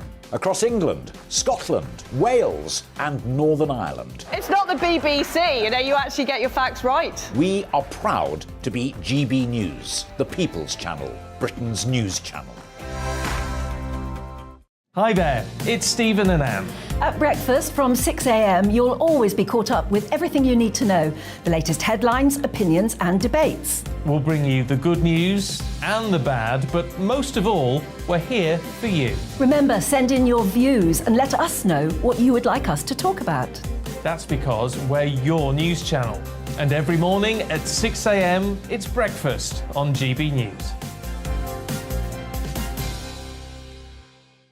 Monday to Thursday on GB News, it's Bev Turner Today from 10 a.m. We're going to be here for you, our GB News family, to keep you up to date, but also make you smile. The guy went from puberty to adultery. And I can't wait to bring a few of my own opinions. I have no time for cultural totalitarianism. We'll engage in passionate, but always polite debate, with your thoughts and opinions at the centre of it all. Only on GB News, the People's Channel, Britain's news channel. Join me, Nana Akue, Saturday and Sunday afternoons on GB News. Expect fiery debate and passionate discussion as me and my panel tackle some of the biggest topics hitting the headlines. It's a place for everyone's opinion. No one gets cancelled, but no one gets an easy ride. Oh, she's on it today! Be ready for conversations that are fierce, frank, and of course, fun. Every Saturday and Sunday afternoon from 4 p.m. on GB News, the People's Channel. Join my show Farage, 7 p.m. till 8 p.m. Monday through Thursday, and there you will get opinion, analysis, debate, and I'll cover stories that nobody else dares to touch. You've been cancelled. Join the club. Oh my goodness me! And then for the last 15 minutes, talking pints. We're over a drink. We have a civilised conversation with someone. We very often disagree, but we do it in a grown-up way. Come and join me on Farage. We are GB News, the People's Channel. And right across the United Kingdom. You can find us on Sky Channel 512. Virgin Media Channel 604. Freesat Channel 216. Freeview Channel 236. And YouView Channel 236. You can also take us with you on DAB Plus Radio. With the GB News app and at the website gbnews.uk. We're absolutely everywhere. Come join us on GB News, the People's Channel, Britain's news channel.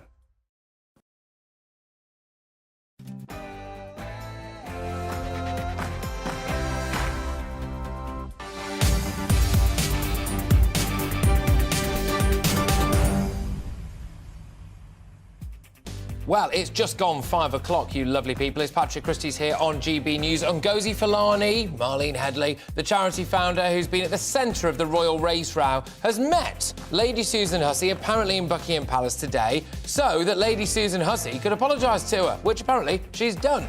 That's after she asked, where is she really from? Several times, allegedly, at an event last month. Good grief, is that a picture of the meeting? Goodness gracious me, that's just dropped. OK, we'll be bringing you the very latest on that. It's got a lot of you very hard under the collar. Some people thinking the apology should be the other way round.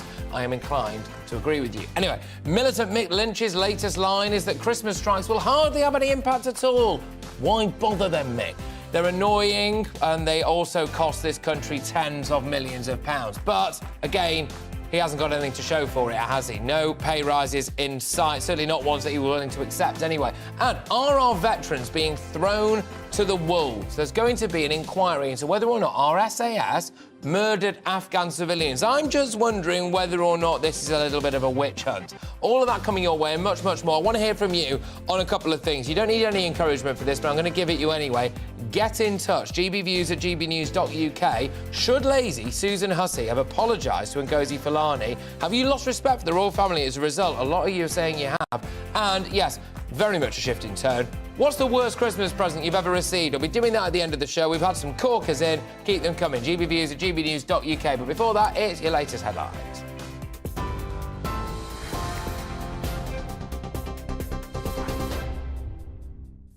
Thanks, Patrick. It's 5:02. I'm Bethany Elsey in the GB newsroom. Prince William's godmother has apologised for repeatedly asking a charity boss where she was from during a royal reception. Buckingham Palace says Lady Susan Hussey met Ngozi Fulani in person to discuss the incident. Lady Susan has pledged to deepen her awareness of the sensitivities involved. Miss Fulani accepted the apology and says she appreciates that no malice was intended. The family of a woman who was murdered by her partner has described her killer as the definition of a monster. Ross McCullum has been jailed for life with a minimum term of 23 years for murdering Megan Newborough at his parents' home in Colville in Leicestershire. He'd been dating the 23-year-old, who was also his work colleague, for less than a month when he killed her in August last year. Outside the court, her brother John said his family is struggling to come to terms with what's happened.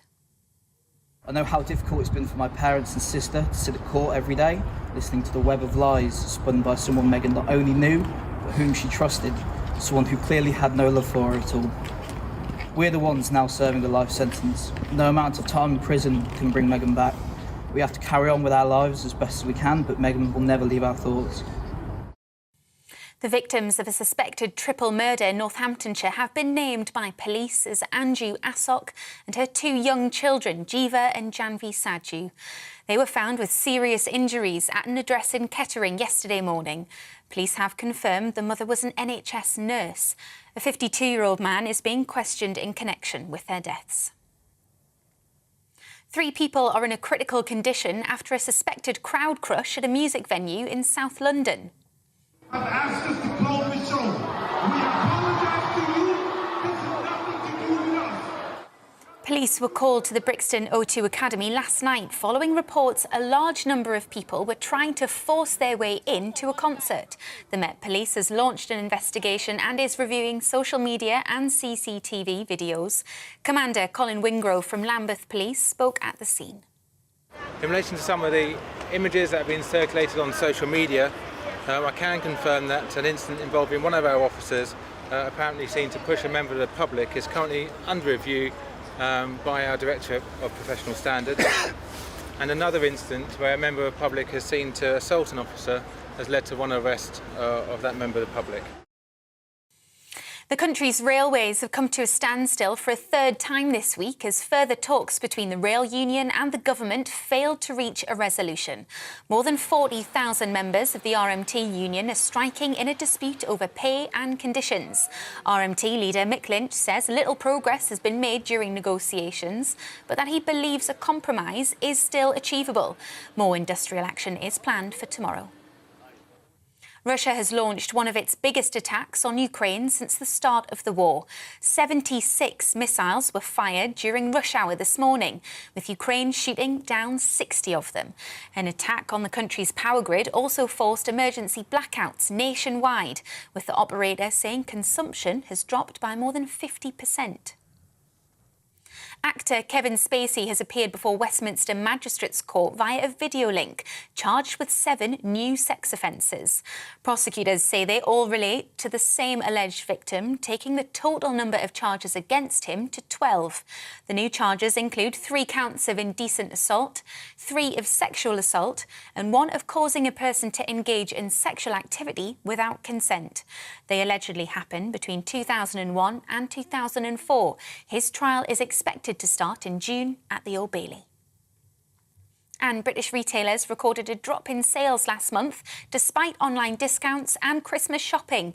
The Office for National Statistics says the volume of sales went down by 0.4% last month. It follows a rise of 0.9% in October. The ONS says department stores did report an increase in sales, with a longer period of Black Friday offers helping. And the world's largest freestanding cylindrical aquarium has burst in Berlin.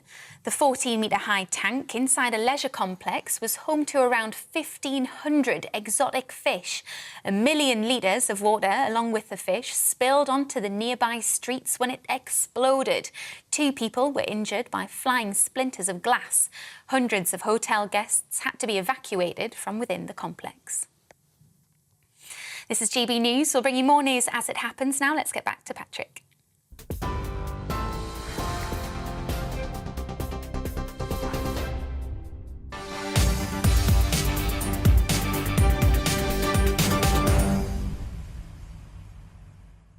Yeah, welcome back, everybody. Let's get stuck straight into the big story. In fact, it broke whilst we were on air, and it is that Buckingham Palace has released a statement explaining that a meeting filled with warmth and understanding took place between William's godmother, Lady Susan Hussey, and Ngozi Fulani, Marlene, the CEO of Sister Space Charity. In this meeting, Lady Susan Hussey offered her sincere apologies to Marlene for her comments and the distress they caused her. But should Lady Susan Hussey have offered the apology? What does this mean for the royal family? I've been asking a load of you to comment on this, and actually there are some fascinating ones. I'm going to go to them shortly, because I want to get stuck straight in with the guest, who is former royal correspondent Michael Cole. Michael, it seems like only this time yesterday you're on the show, but there we go. Lots of royal news for us to go at. Right, loads of people, Michael, saying this is really, really weak from Buckingham Palace. They've caved into woke cancel culture. Your views?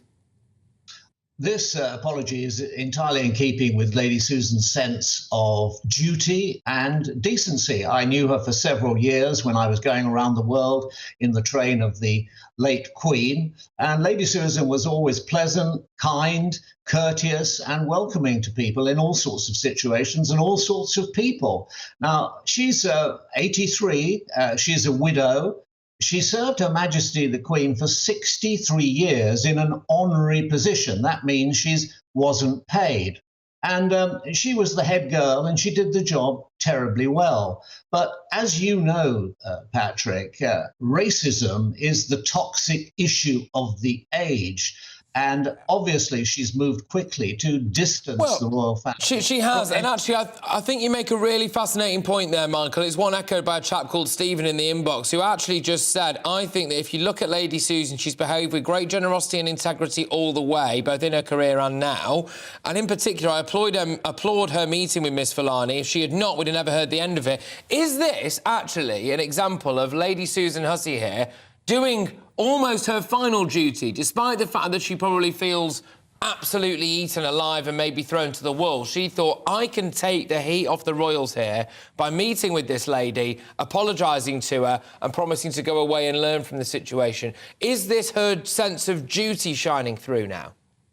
Yes, you make an excellent point. Noblesse oblige, it used to be called.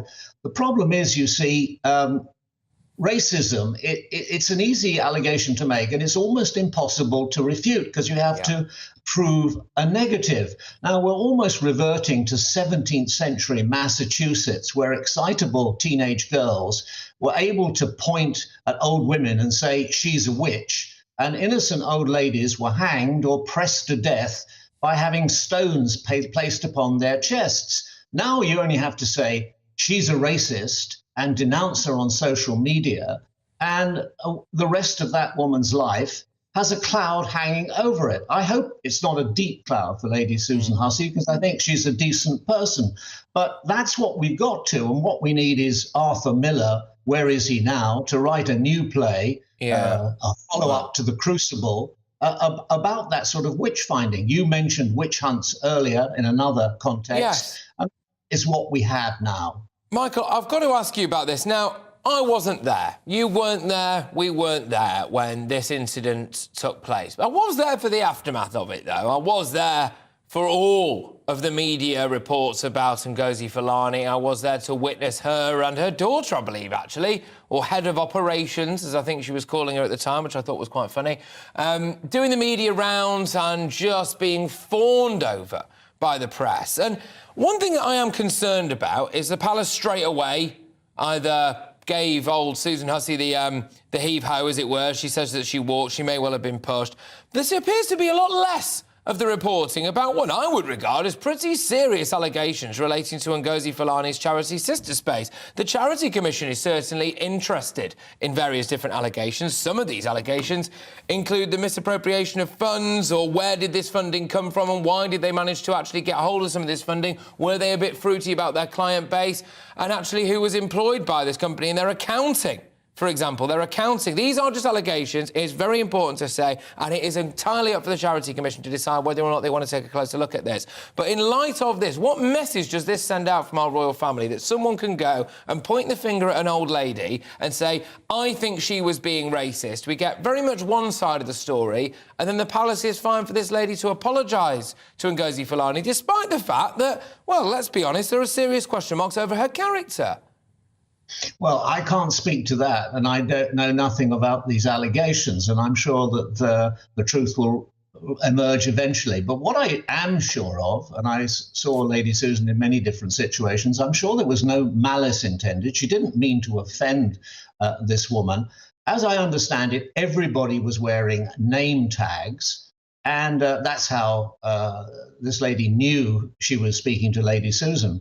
And I'm quite sure, well, I suspect that she may have seen her name and said, well, that's an interesting name. And then the conversation ensued. I think the problem we have now, if all conversations are going to be reduced to pleasantries and platitudes, it's going to be a rather boring world. One thing that Lady Susan might have learned from the Queen after all those years, the Queen had a favourite opening gambit with people, which people couldn't take offence from, and she would always say, have you come far? Yeah, well, have you come far? Well, but the problem is, though, that even that might be taken offence, because you can see how that could be spun, wouldn't it? Have you come far, as a question, and then the response is, well, why do you think I would have come far? Oh, well, I just don't know. I don't know where you're from. Well, where do you think I'm from? And it's, if you really want to, you can make a big deal out of it. And I'm absolutely livid about this stuff, as if that isn't shining through already. And it's all very well and good, Miss Fulani saying, well, I accept that no malice was involved. I've got question marks as to whether or not malice was involved in Ngozi Fulani's response to it all. Your views? Well, perhaps you ought to ask her in and quiz her on this. But I suppose there are people who go around the world anxious already or willing to be offended. I mean, you and I, Patrick, we've been insulted by experts over the years. I don't think we got and rightly so a lot of the time. Rightly so. I understand. I deserve to be harangued on numerous occasions. But carry on, yes. No, well, I mean, we don't get terribly upset about it. I think you have to have a bit of a thick skin. I mean, it's the rough and tumble of life, of conversation. I mean, I worked at the BBC. Some of the conversations I heard there, it would curl your hair. But people got on with it. It was part of the small change of life. If we are all going to have to guard every single word we say, it's going to make a slightly less interesting world, Patrick. Michael, thank you very much, as ever, my good man. Michael Cole there, former royal correspondent. Right, look, I'm just going to read some of your emails out, a bit of context about what you guys have been thinking. I've been asking you, as this news dropped, that Ngozi Fulani has received a full frontal apology from Lady Susan Hussey. Lady Susan Hussey, on top of that, I get this, said that she's pledged to deepen her... 84 years old, I believe this lady is, by the way. Been around the world, been serving this country for decades and decades and decades, met every single person from every single culture, from every single corner of the world. Anyway, now, Lady Susan Hussey, as a result of Ngozi Fulani, has pledged to deepen her awareness of the sensitivities involved, right? And is grateful for the opportunity to learn more about the issues in this area. I'm just going to read you another report here. Palace race row accuser Ngozi Fulani's charity draws watchdogs' attention after allegations. And we'll just let those two things sit side by side for a second. GBViews at gbnews.uk. I imagine this second apology from Lady Susan Hussey was engineered by Palace officials. This is from Jerry. And he's basically very, very angry about this. He just thinks that maybe this is an opportunity for people to seek offence where none was intended. Stephen says that he applauds Lady Susan Hussey for maybe trying to take the heat off the royal family by doing this. Just time for one last one very quickly. And this is from Sue. Now, Sue has played the game here. Sue can play me like a fiddle. She knows the drill. Anyone who starts an email with, Patrick, I know you won't read this out, right? Let's be honest, it ends up getting read out because I don't like that. I do not think that Lady Hussey should have apologised, and I think that Charles has shown how weak he is for making her do so. There you go, see, it wasn't that offensive, that's fine, crack on. Anyway, GBViews at gbnews.uk, keep those views coming in on that issue, but we're going back to the strikes now. They're causing chaos around the country. RMTL rail workers walked out today as part of a 48-hour strike. It's seen Britain's train networks grind to a halt, with many commuters left in the lurch. Businesses are feeling the effects of the strikes, especially in the hospitality sector, because, frankly, people can't get to pubs, clubs and restaurants, especially in this, what is traditionally, anyway, a busy season. Joining me now is the director of K&G Hospitality, Sami King, who claims that the strikes have cost him £50,000. Good to see you again. Thank you very much. That was a whopping great big amount of money. Do you just blame the strikes outright? No, Patrick, we don't blame the strikes outright. I mean, obviously, that's the key factor of it. We do respect the action, but the timing of it has really hurt our business, and we can't get away from that, unfortunately.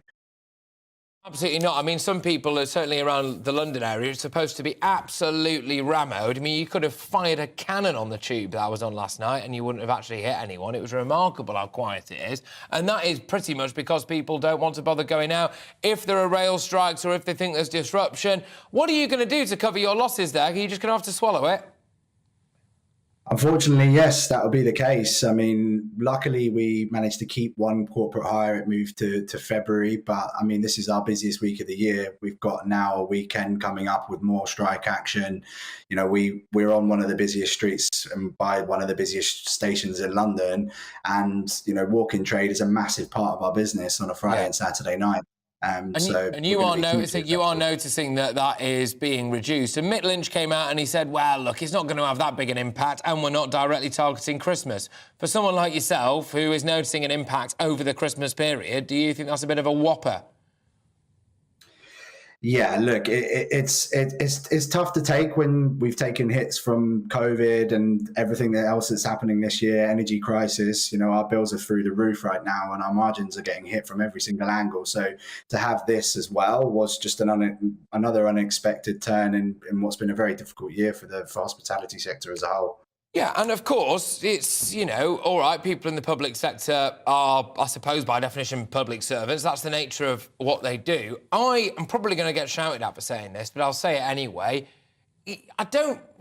For a lot of these people, I don't understand, do they think this is the only job that they can get? Right? I don't get that. When it's like about guards and all these people, I'm deeply sympathetic to anyone who feels that their job's under threat. I mean, goodness gracious me, I work in an industry where loads of people are freelance. They don't know how much money they're going to get from one month to the next. Absolutely zero job security as well, especially the way I do it, to be fair.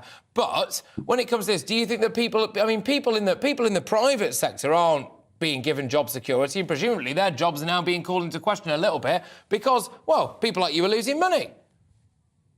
Yeah, look, like we're exactly the same. We have multiple staff on 0-hour contracts who have just lost out on key hours before Christmas.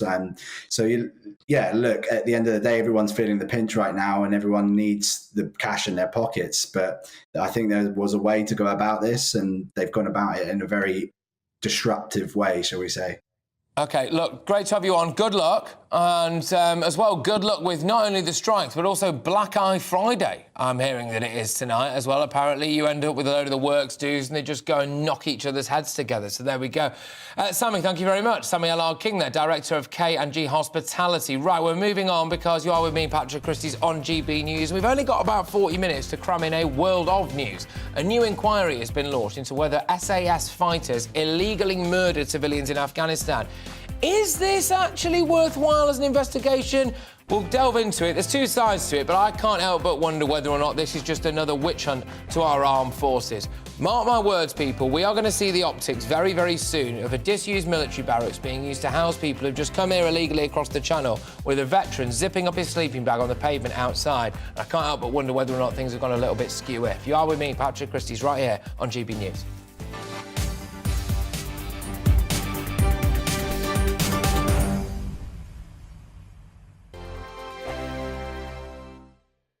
Monday to Thursday nights on GB News. At 6, it's Deebs & Co. 7 o'clock, Farage. At 8, join Mark Stein. And at 9, Dan Wootton Tonight, followed by Headliners. On TV, radio and online. This is GB News. Here on GB News Live, we'll be keeping you in the picture, finding out what's happening across the country and finding out why it matters to you. We'll have the facts fast with our team of reporters and specialist correspondents. Wherever it's happening, we'll be there from 12 noon on TV, radio and online. GB News, the People's Channel, Britain's news channel. Hello, I'm Michelle Dewberry, and you can join me every weekday 6 till 7 on Jubes & Co. Me and my panel will get stuck right into the day's events, and I can tell you, in fact, I can warn you, expect some robust debates, some strong opinions and perspectives from both sides of the fence. It's about you at home as well. I love to read out all of your comments, or at least as many as I can. So join me, Michelle Dewberry, Monday to Friday, 6 till 7 on Jubes & Co. We are GB News, the People's Channel. Why not take us home with you by visiting the GB News shop at gbnews.store? You'll find all the official merchandise, a really good present actually for yourself, your friends or your family. We ship across the UK mainland at no extra cost. GB News, the People's Channel.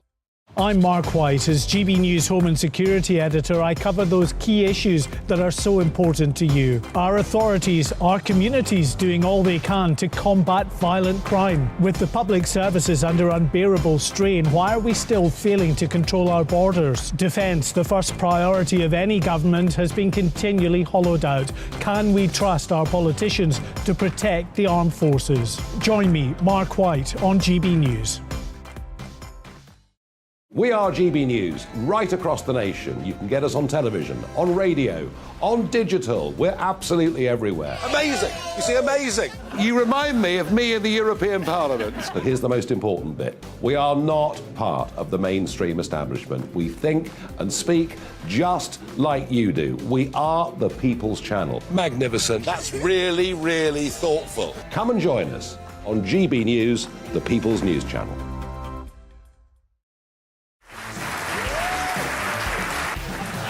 My name is Andrew Doyle. Join me every Sunday evening at 7 p.m. for Free Speech Nation. This is a show where we address current affairs and news stories of the week with the help of two wonderful comedian panellists. I brought in comics because I want to give it a lighter edge, and also they work for less. See you there.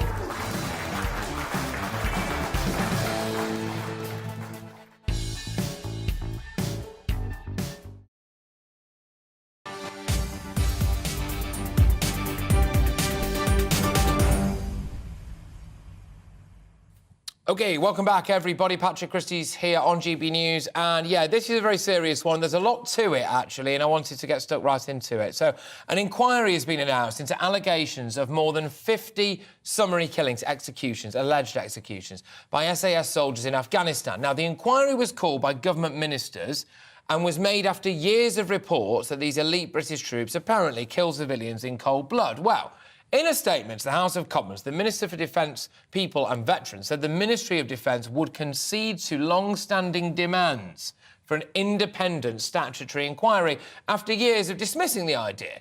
The inquiry will cover the period from mid-2010 to mid-2013.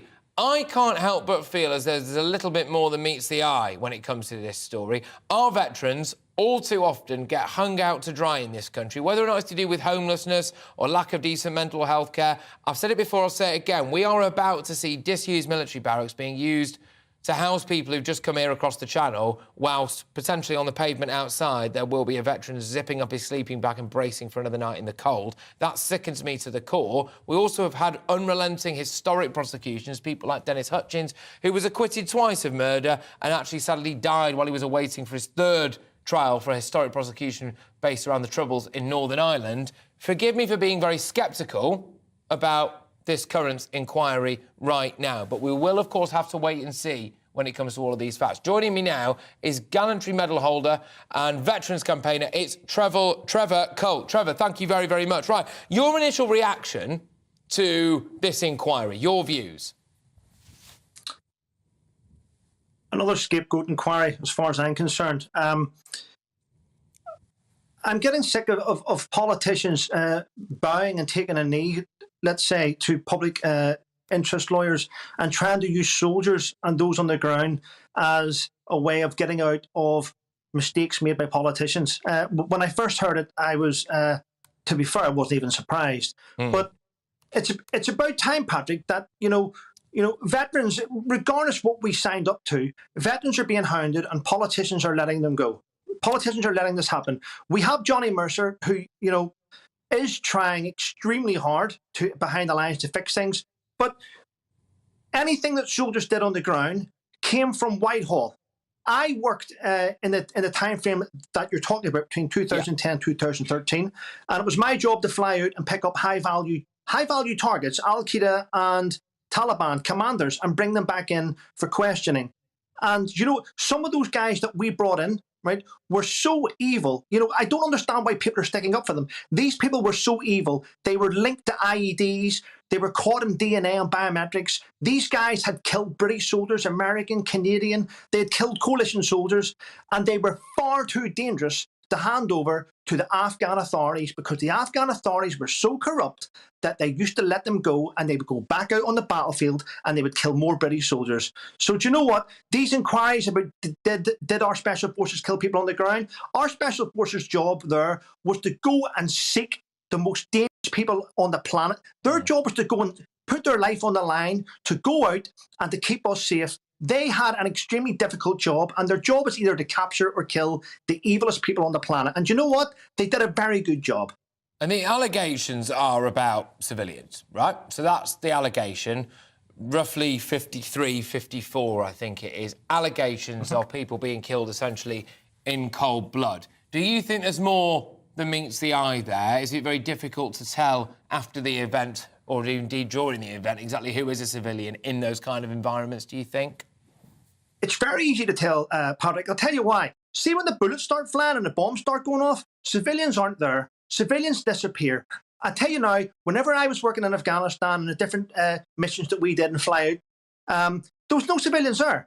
Every single person that was on the ground, right, was obviously enemy, bad, and they were firing at us. So whenever people say you went into a village and you killed people, it's like, can you imagine somebody walking down the street now and firing a machine gun, right?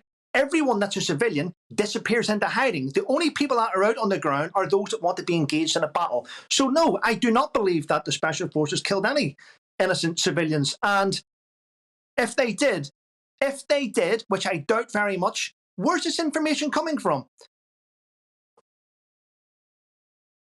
In your view, then, you're saying that you don't think that happened. We'll have to wait and see what this inquiry says. But where do you think these allegations are coming from? Why do you think that the families, presumably, of around 54 people are saying categorically that British Special Forces killed people in cold blood? Why do you think this is coming from? Why do you think our government is taking this so seriously? Right. Well, first of all, our government are weak and woke, and our government bend the knee to every terrorist organisation in the world. And you know what? If you're an Afghan family, a Syrian family, it doesn't matter where you're from. Just go and tell the British government that they did something bad, because you know what? Everyone's looking for compensation. Lawyers want to make money. Public interest lawyers want to make money. And you know what we'll end up doing? We'll end up giving these Afghan families British passports, because that's probably what they're seeking for. They're seeking compensation and an easy ticket into the UK economy. There's nothing else to say about it.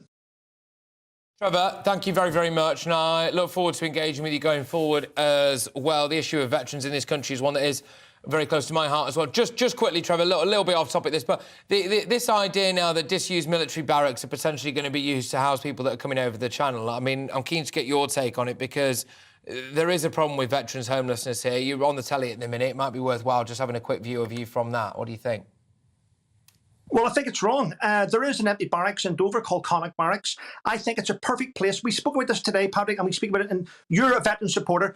I think that why not use this empty barracks in Dover to house homeless veterans, then use them homeless veterans to police our borders, because our homeless veterans would be patriotic. No one would cross that channel if you stuck retired Navy, Army and Air Force as a border patrol, and then they house them in the barracks. So it's a win-win. Trevor, thank you very much. Trevor Colt there, of course, he's a tireless veterans campaigner, also a holder of the Military Cross as well, and indeed a very, very brave veteran himself. Thank you very, very much. Right, we've got loads coming in, ladies and gents. I've got a lot to rattle through. Just before I throw you over to the news, I've got time just to squeeze in a couple of emails. Thank you very much, everybody who's been getting in touch. The big royal race row has been by far and away the thing that's kicked off most in the inbox. A lot of people saying that actually they do not think that the royal family, I suppose it wasn't necessarily the royal family directly, was it? Lady Susan Hussey apologising to Ngozi Fulani. That picture of her sat next to Ngozi Fulani, or Marlene, as she's otherwise known as well, saying that she's apologised to her, that the meeting was warm and everything, and that Lady Susan is going to go away and deepen her awareness of the sensitivities involved. I never really thought I would say this, but it does appear as though a lot of people now are saying that they are against the royal family for doing this. They think it's weak. I believe I've got some breaking news. Do I? Yes? OK, all right. Some breaking news for you. All Eurostar trains on Boxing Day have been cancelled due to the RMT strike. Eurostar has had to cancel all 43 trains linking London with Paris, Brussels and Amsterdam, scheduled for the 26th of December, even though none of its staff are on strike. The company said Eurostar has today been informed that the UK high-speed line will be closed to Eurostar trains on the 26th of December due to RMT action. So there we go. If you are...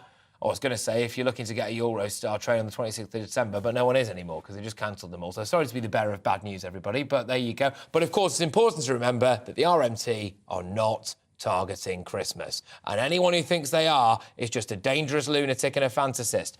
But in case you were wondering, yes, those Eurostar trains, of course, will be cancelled over the Christmas period. And you can't link those two things. You just can't link it. Right, OK, keep your emails coming in. gbviews@gbnews.uk. A lot of discussion about the big royal race row. Lady Susan Hussey, of course, met with charity founder Ngozi Fulani. She apologised throughout the show. I've been asking you to get in touch as well. Another one for you. I want to finish the show on a lighter note. The worst Christmas presents you've ever received. We've had some corkers. OK, I want more of them coming in. More of them coming in. The worst Christmas presents you've ever received. gbviews@gbnews.uk.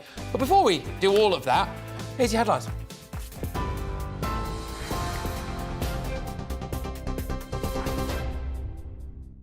Thanks, Patrick. Good afternoon. It's 5:33. I'm Bethany Elsey in the GB newsroom. Prince William's godmother has apologised for repeatedly asking a charity boss where she was during a royal reception. Buckingham Palace says Lady Susan Hussey met Ngozi Fulani in person to discuss the incident. Lady Susan has pledged to deepen her awareness of the sensitivities involved. Miss Fulani accepted the apology and says she appreciates no malice was intended. The family of a woman who was murdered by her partner has described her killer as the definition of a monster. Ross McCullum has been jailed for life with a minimum term of 23 years for murdering Megan Newborough at his parents' home in Colville in Leicestershire. He'd been dating the 23-year-old, who was also his work colleague, for less than a month when he killed her in August last year. The victims of a suspected triple murder in Northamptonshire have been named by police as Anju Asok and her two young children, Jiva and Janvi Sadju. They were found with serious injuries at an address in Kettering yesterday morning. A 52-year-old man is being questioned in connection with their deaths. And 3 people are in a critical condition after a suspected crowd crush at a music venue in South London. Police were called to the Brixton O2 Academy last night following reports a large number of people were trying to force their way into a concert. The Met Police has launched an investigation and is reviewing social media and CCTV videos. On TV, online and DAB+ radio, this is GB News. Patrick will be back in just a moment.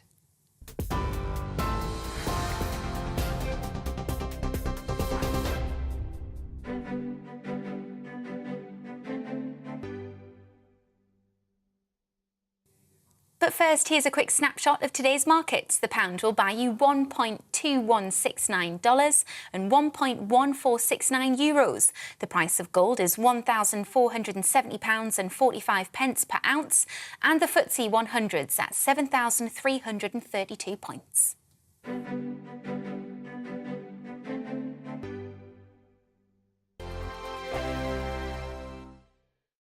I'm Mark Dolan. Join me at 11 on GB News for Headliners, in which I'll be joined by 2 of the UK's top comedians discussing tomorrow's papers. If it's an important story, we'll cover it, but we'll have some fun along the way. Headliners, the late-night paper review that won't send you to sleep like the others will. 7 nights a week at 11 p.m. on GB News.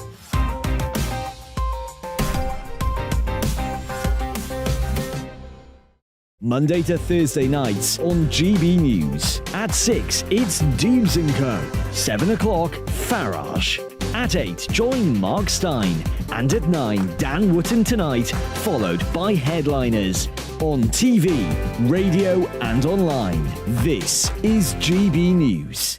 Monday to Thursday, 9 p.m. till 11 p.m. Join me, Dan Wootton. I'll bring you the sharpest takes and hottest debates. Do you not believe in prison? I don't believe in prison. I'm completely stunned. I guarantee you there'll be no spin, no bias, no censorship. I actually was personally quite offended by it. And no reason to go to bed. So I guess they've always been quite woke. That's Dan Wootton tonight on TV, radio and online. Monday to Thursday from 9 p.m. till 11 p.m. on GB News, the People's Channel, Britain's news channel. Join me, Lawrence Fox, on GB News. Frank, fun, fearless, and sometimes serious. Much as I love a Friday night punch-up, what I really want is a battle of ideas. I want to look at things differently. I want to hear different voices and engage with your unique experiences. Every Friday at 7 p.m. on GB News.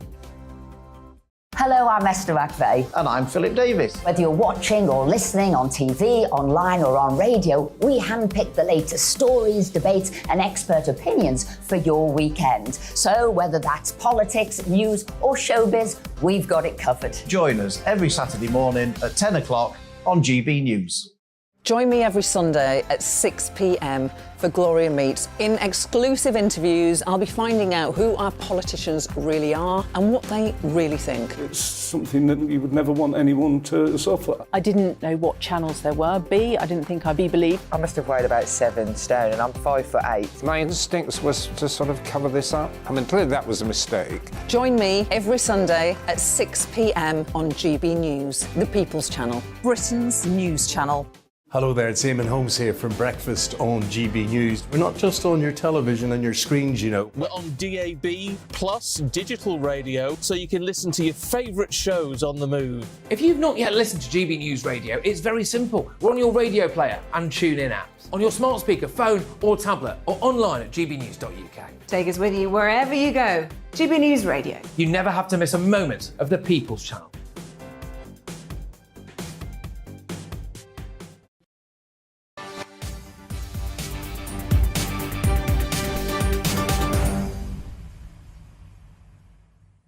Hello, welcome back everybody. Patrick Christys here on GB News. Right now, Prince William's godmother has apologised for repeatedly asking a charity boss where she was from during a royal reception.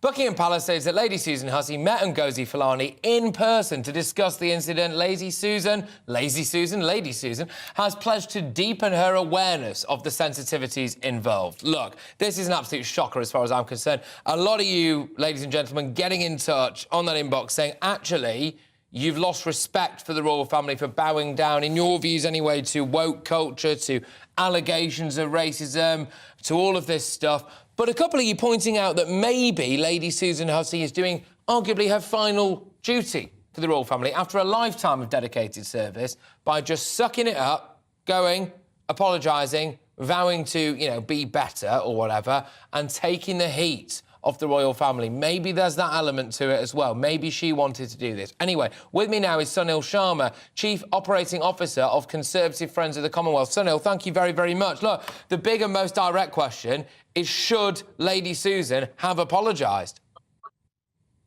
No, and I don't think... I think there's a massive difference between racism and someone being maybe a little bit ignorant. What Lady Susan did isn't remotely racist. I think you have to draw a line in terms of what racism actually means. And if you look at what she said and did, I don't think that falls into the category of racism one bit. I think there is obviously a level of maybe ignorance or someone who I would argue innocently is asking these sort of questions.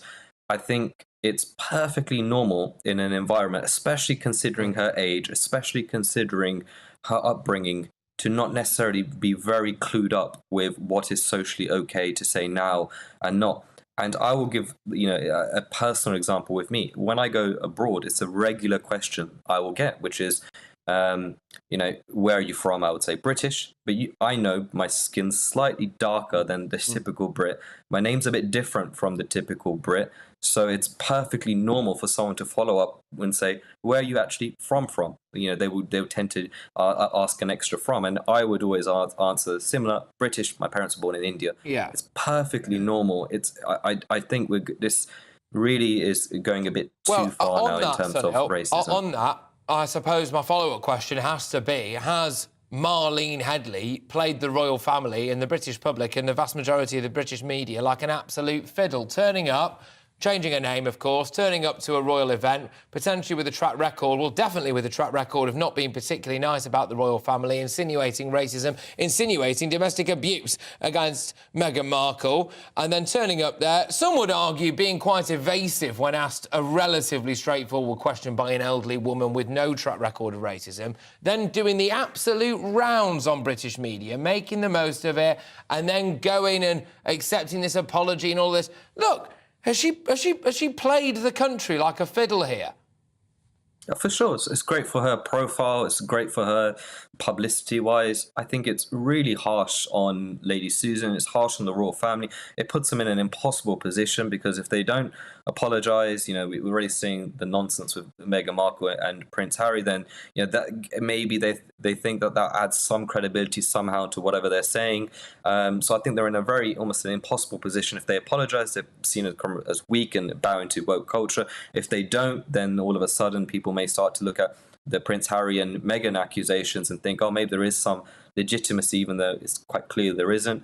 I just think sometimes, you know, we've got to be careful when we're talking about racism and all this sort of stuff, because when we use examples like this, all it does is two things. It portrays us very poorly as a country, the sort of racist country, which we're not. And secondly, it is this, when there is actual racism, when, you know, it really downplays on that. Because there are some rare instances of racism, and stuff like this just, you know, it makes you really wonder what it is. So look, Sonny, I'm with you on basically everything that you've said there, and I think there are instances of racism, and I can't help but wonder whether or not situations like this take the edge off that real racism, when people really do need to apologise. And it amazes me that more isn't being made of Miss Fulani, or Marlene, as she's known.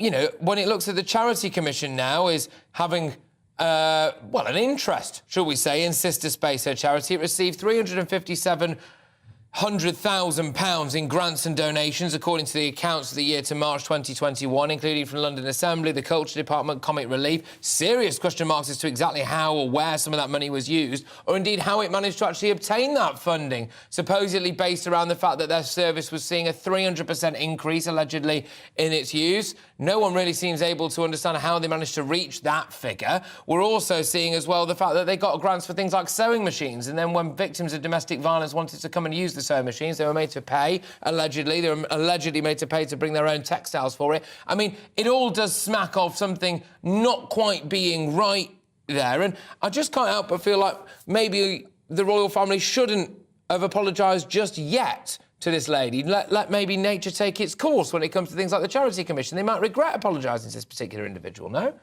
I totally agree. It really smacks very similar of the Black Lives Matter movement a couple of years ago, and now we've seen clear documents about the scams, you know, them being way more than just this activist group that they keep saying that they are, and they're clearly a political organisation, clearly with some, you know, Marxist beliefs and all this sort of stuff. It could be very similar. I would wish and loved if Lady Susan had come out and just said, look, I'm an 83-year-old white woman, and, you know, this is a perfectly normal growing up question. I didn't mean it in any sort of malicious way. If I offended anyone, I'm sorry. I moved on from it. I don't think Fulani deserved the time or the energy or the pictures or the video, the time with her. I don't think she deserved or warranted that. I think we, like you say, I think in the next few weeks will be very interesting. The more and more scrutiny we see on her and her organisation, because for me, it just smacks of Black Lives Matter.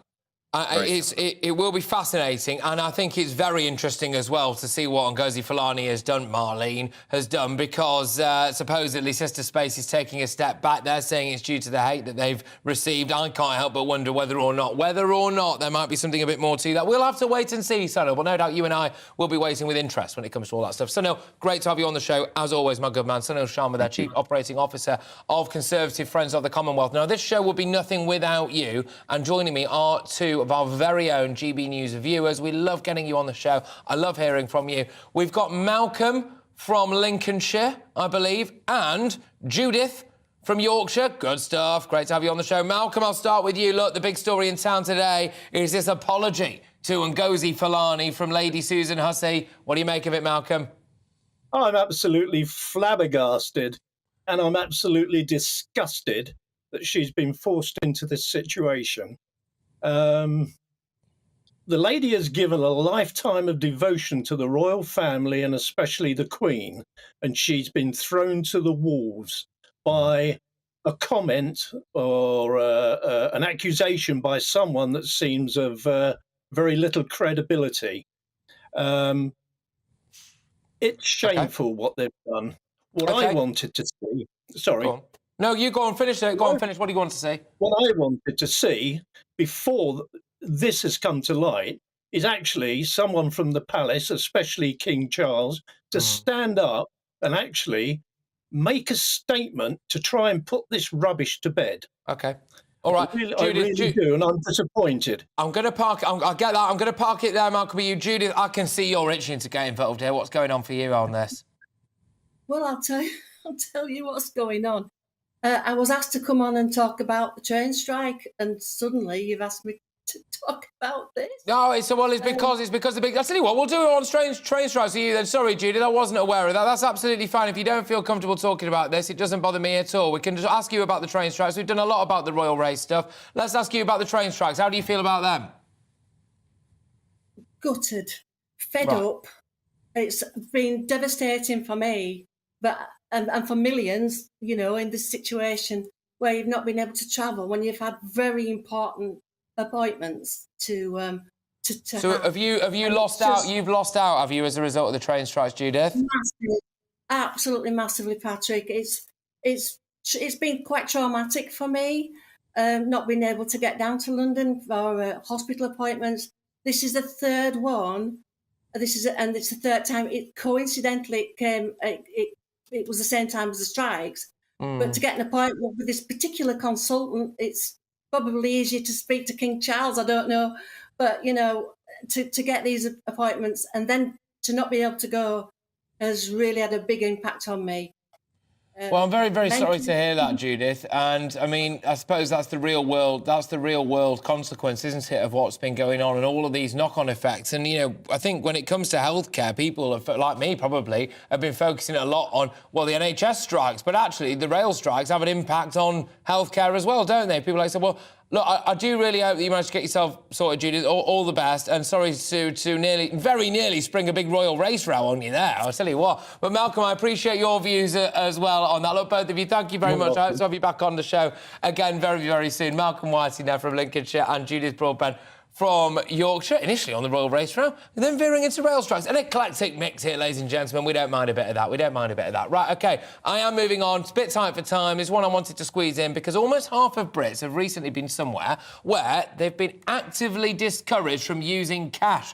Oh, I'll tell you, that's all right, but just a chance to be a fine thing if I saw a 10 of these. Anyway, car parks, cafes, restaurants, public transport, we're all among the locations where cash acceptance was at an all-time low. Is Britain heading for a cashless society? And to be honest with you, to be frank with you, why should we care if it is? Joining me now is Harry Mount, editor of The Oldie. Harry, why should we care about people not being able to get cash out? Just shop online, mate. What's going on? Well, an awful lot of people, including many of our older readers here at The Oldie, actually prefer spending cash, and they feel more trust in cash. If you actually lay out your money, you know what you've spent, you know you're not going to be subject to fraud. It also opens the other way around. Someone like me, who is almost entirely cashless, actually sometimes it means you can't be instinctively generous. I was staying at a hotel last weekend, and there was a fantastic porter, and I couldn't give him cash, but a friend of mine did have cash, so he lent it to me and I paid. But actually, same with there's a homeless lady outside the Sainsbury's around the corner from here. I can't give her money because I haven't got any cash, so I buy her the odd croissant. But actually, it makes life actually much more difficult not being able to use cash or having the option. Well, actually, you make a good point there. Look, some people would say, I do this quite often with the homeless, is give them, for obvious reasons, maybe food and something else as opposed to giving them the money. Whether or not that's unfair, I don't know, but that's just what I do. But I think the older generation as well now, though, I know certainly there's a couple of elderly people very close to my heart, and they sometimes, they wish they would prefer to have the cash, and this is a problem, do you not think? But is it... Look, Is it part of some big kind of global conspiracy? Is there something to it, or do you think it's just convenience? Oh, it is just convenience, but actually there's something lovely about cash, isn't there? I hope, Patrick, this Christmas, those old people close to you give you a great wodge of cash at Christmas. It's still more magic, isn't it, than saying, Patrick, transferred 50 quid to your account. Yeah. Yeah, well, it certainly is. It certainly is. Look, thank you very, very much. I'm sorry it was short and sweet, Harry. We were kind of a bit pressed for time here, but it's great to have you on. And as I'm sure you're aware, we're slightly overtaken by events of what went on in the palace, which no doubt you'll be intrigued about as well. Look, Harry, thank you very, very much. That's, of course, the wonderful Harry Mount there, editor of The Oldie. Right, now, the reason why I've squeezed Harry, for want of a better phrase, it's not that kind of show, is actually because as well, the magazine, the Consumer Guide, they've produced their top 50 products of the year for 2022. Now, if you are anything like me, you're phenomenally disorganised, and your loved ones usually end up with a cop-out of a present, which is like an IOU or something rehashed. I am planning on doing all of my Christmas shopping in a oneer tomorrow, because that's just me. Get it out the way, park the car outside somewhere, stack it high with tat, and be done with it. But it's another big year for a lot of you. For a lot of people now, you'll be hoping to receive big gifts. And I thought, on that note, why not ask you, my lovely viewers and listeners, what the worst ever Christmas present you've received is? And you have not disappointed, OK? You really have not. I'm going to rattle you through now, in the final couple of minutes of this show, some fantastic ones. We have had... The worst present I've ever had was from my father-in-law. He brought me a briefcase from a car boot sale with someone else's initials on it.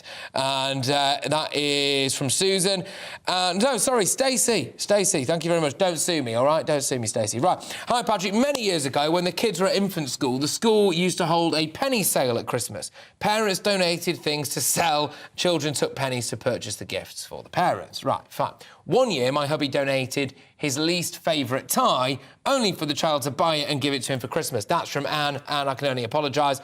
Now, this one I found disturbing for a variety of different reasons. There appears to be someone out there called Keith. Thank you, Keith, for this. Keith was given a half-used tub of body glitter with finger marks in it. Now, I've got a lot of questions about this. Firstly, who would do such a thing? It's pretty obvious if there's finger marks in. Just don't give someone a present. Tell them you forgot. Get them something in the sales. Move on. There's no need to give them something like that. I would also question why on earth someone has looked at someone called Keith and thought, this guy needs body glitter. But there we go. Hey, it's a modern world. It's a modern world. And Martin, want to finish on Martin. He says the worst Christmas present he's ever received was a tin of hot dogs and a tin opener. There we go. Thank you very much, everybody who's been getting in touch and who's been sharing your absolute Christmas shockers with you. I hope you, like me, have a tremendous amount of luck on what is going to be one of the busiest shopping days of the year tomorrow. Just follow my advice. Get them a voucher. If in doubt, get them a voucher. Do an IOU, or become, like me, very, very good at apologising to people. GBViews at gbnews.uk. You never disappoint me. Thank you very much. But up next is Jubes & Co. with the wonderful Michelle Dewberry, who I understand... Yes, it was hard for me to see Michelle, actually, behind all of the Christmas decorations, which keep emerging. I know. What can I say? No expense spared. I was listening to your story then about Keith's body glitter. Don't wash with me. That's the kind of story that a man would tell when he's been caught out using body glitter and he wants to get off the hook by pretending it wasn't him, it was someone else before him. Doesn't wash with me, I'm afraid, Keith. Anyway, coming up on my show tonight, Sajid Javid says that if the NHS stays in the form that it was when it was set up 70 years ago, basically it's doomed to failure. Is it? Does it need root and branch reform? That's what I'm pondering tonight. Also, we've had the horrific situation of those 4 little boys that died on that lake up in Solihull. Some are now saying it's time for the return of the public safety videos that were around many years ago. Is it? And pensions, should they be taxed more? An economic think tank, Patrick, says basically if your spouse dies, you inherit their pension. That should be subjected to, among other things, income tax. And of course, I can't end my show by not referencing that Buckingham Palace race row. We know now we've got a statement about it all, don't we? I'm fascinated as to what my panel and my viewers make of it all. Is this the end of it or not? Well, I'm sure they'll hope so. I'll tell you what, Michelle, judging by... I've got my laptop in front of me here and the inbox is... not a lot of happy bunnies out there. Right, OK, look, thank you very much, everybody, for tuning in over the course of this week. I have been Patrick Christys. I'll be back again on Monday, unless the inevitable sacking occurs over the weekend. I'll see you at 3 p.m. on Monday. And good luck if you're out and about trying to get your Christmas gifts. Look, they'll love it no matter what it is, don't worry, unless you get them Keith's body glitter. Michelle, take it away. Alex Deacon here with your latest weather update. The weekend will see a big change. It starts cold, but by the end of Sunday it's going to be milder. And as wet weather arrives on Sunday, we could for a time see some heavy snowfall. That wet and windy weather is coming from an area of low pressure way out in the Atlantic. For the time being, we've got high pressure actually across the south, but further north, causing problems with snowfall. These weather fronts have been edging into western Scotland, but they're also now starting to lift the temperatures, so we'll continue to see some snow, but mostly over the hills of western Scotland, and it's a mixture of rain, sleet and hill snow across northwest England, North Wales and southwest Scotland that could turn things quite icy through this evening and overnight. Temperatures not as low as recent nights across the northwest as it is turning milder, but a very frosty one again across central and eastern England and across northeast Scotland. So, for Saturday, for many, it's dry and bright, but we'll still have a lot of cloud across northern England, North Wales, with a mixture of rain and some hill snow, and further snow showers coming in across the highlands of Scotland too. Elsewhere, most places dry and bright, still cold, but temperatures will be just a little bit higher than they have been, the dizzy heights of 4 or 5 Celsius. Most of us haven't seen that through the week, and 8 or maybe 9 across the far southwest. That's because the air is starting to turn a little milder. Still cold enough for a pretty hard frost across the south through Saturday evening, and still some snow showers mixed in over the hills of northern England. But here comes the big change on Sunday, wet weather sweeping in. Now eventually it'll turn milder, but as it hits the colder air, some snow for the hills of Wales.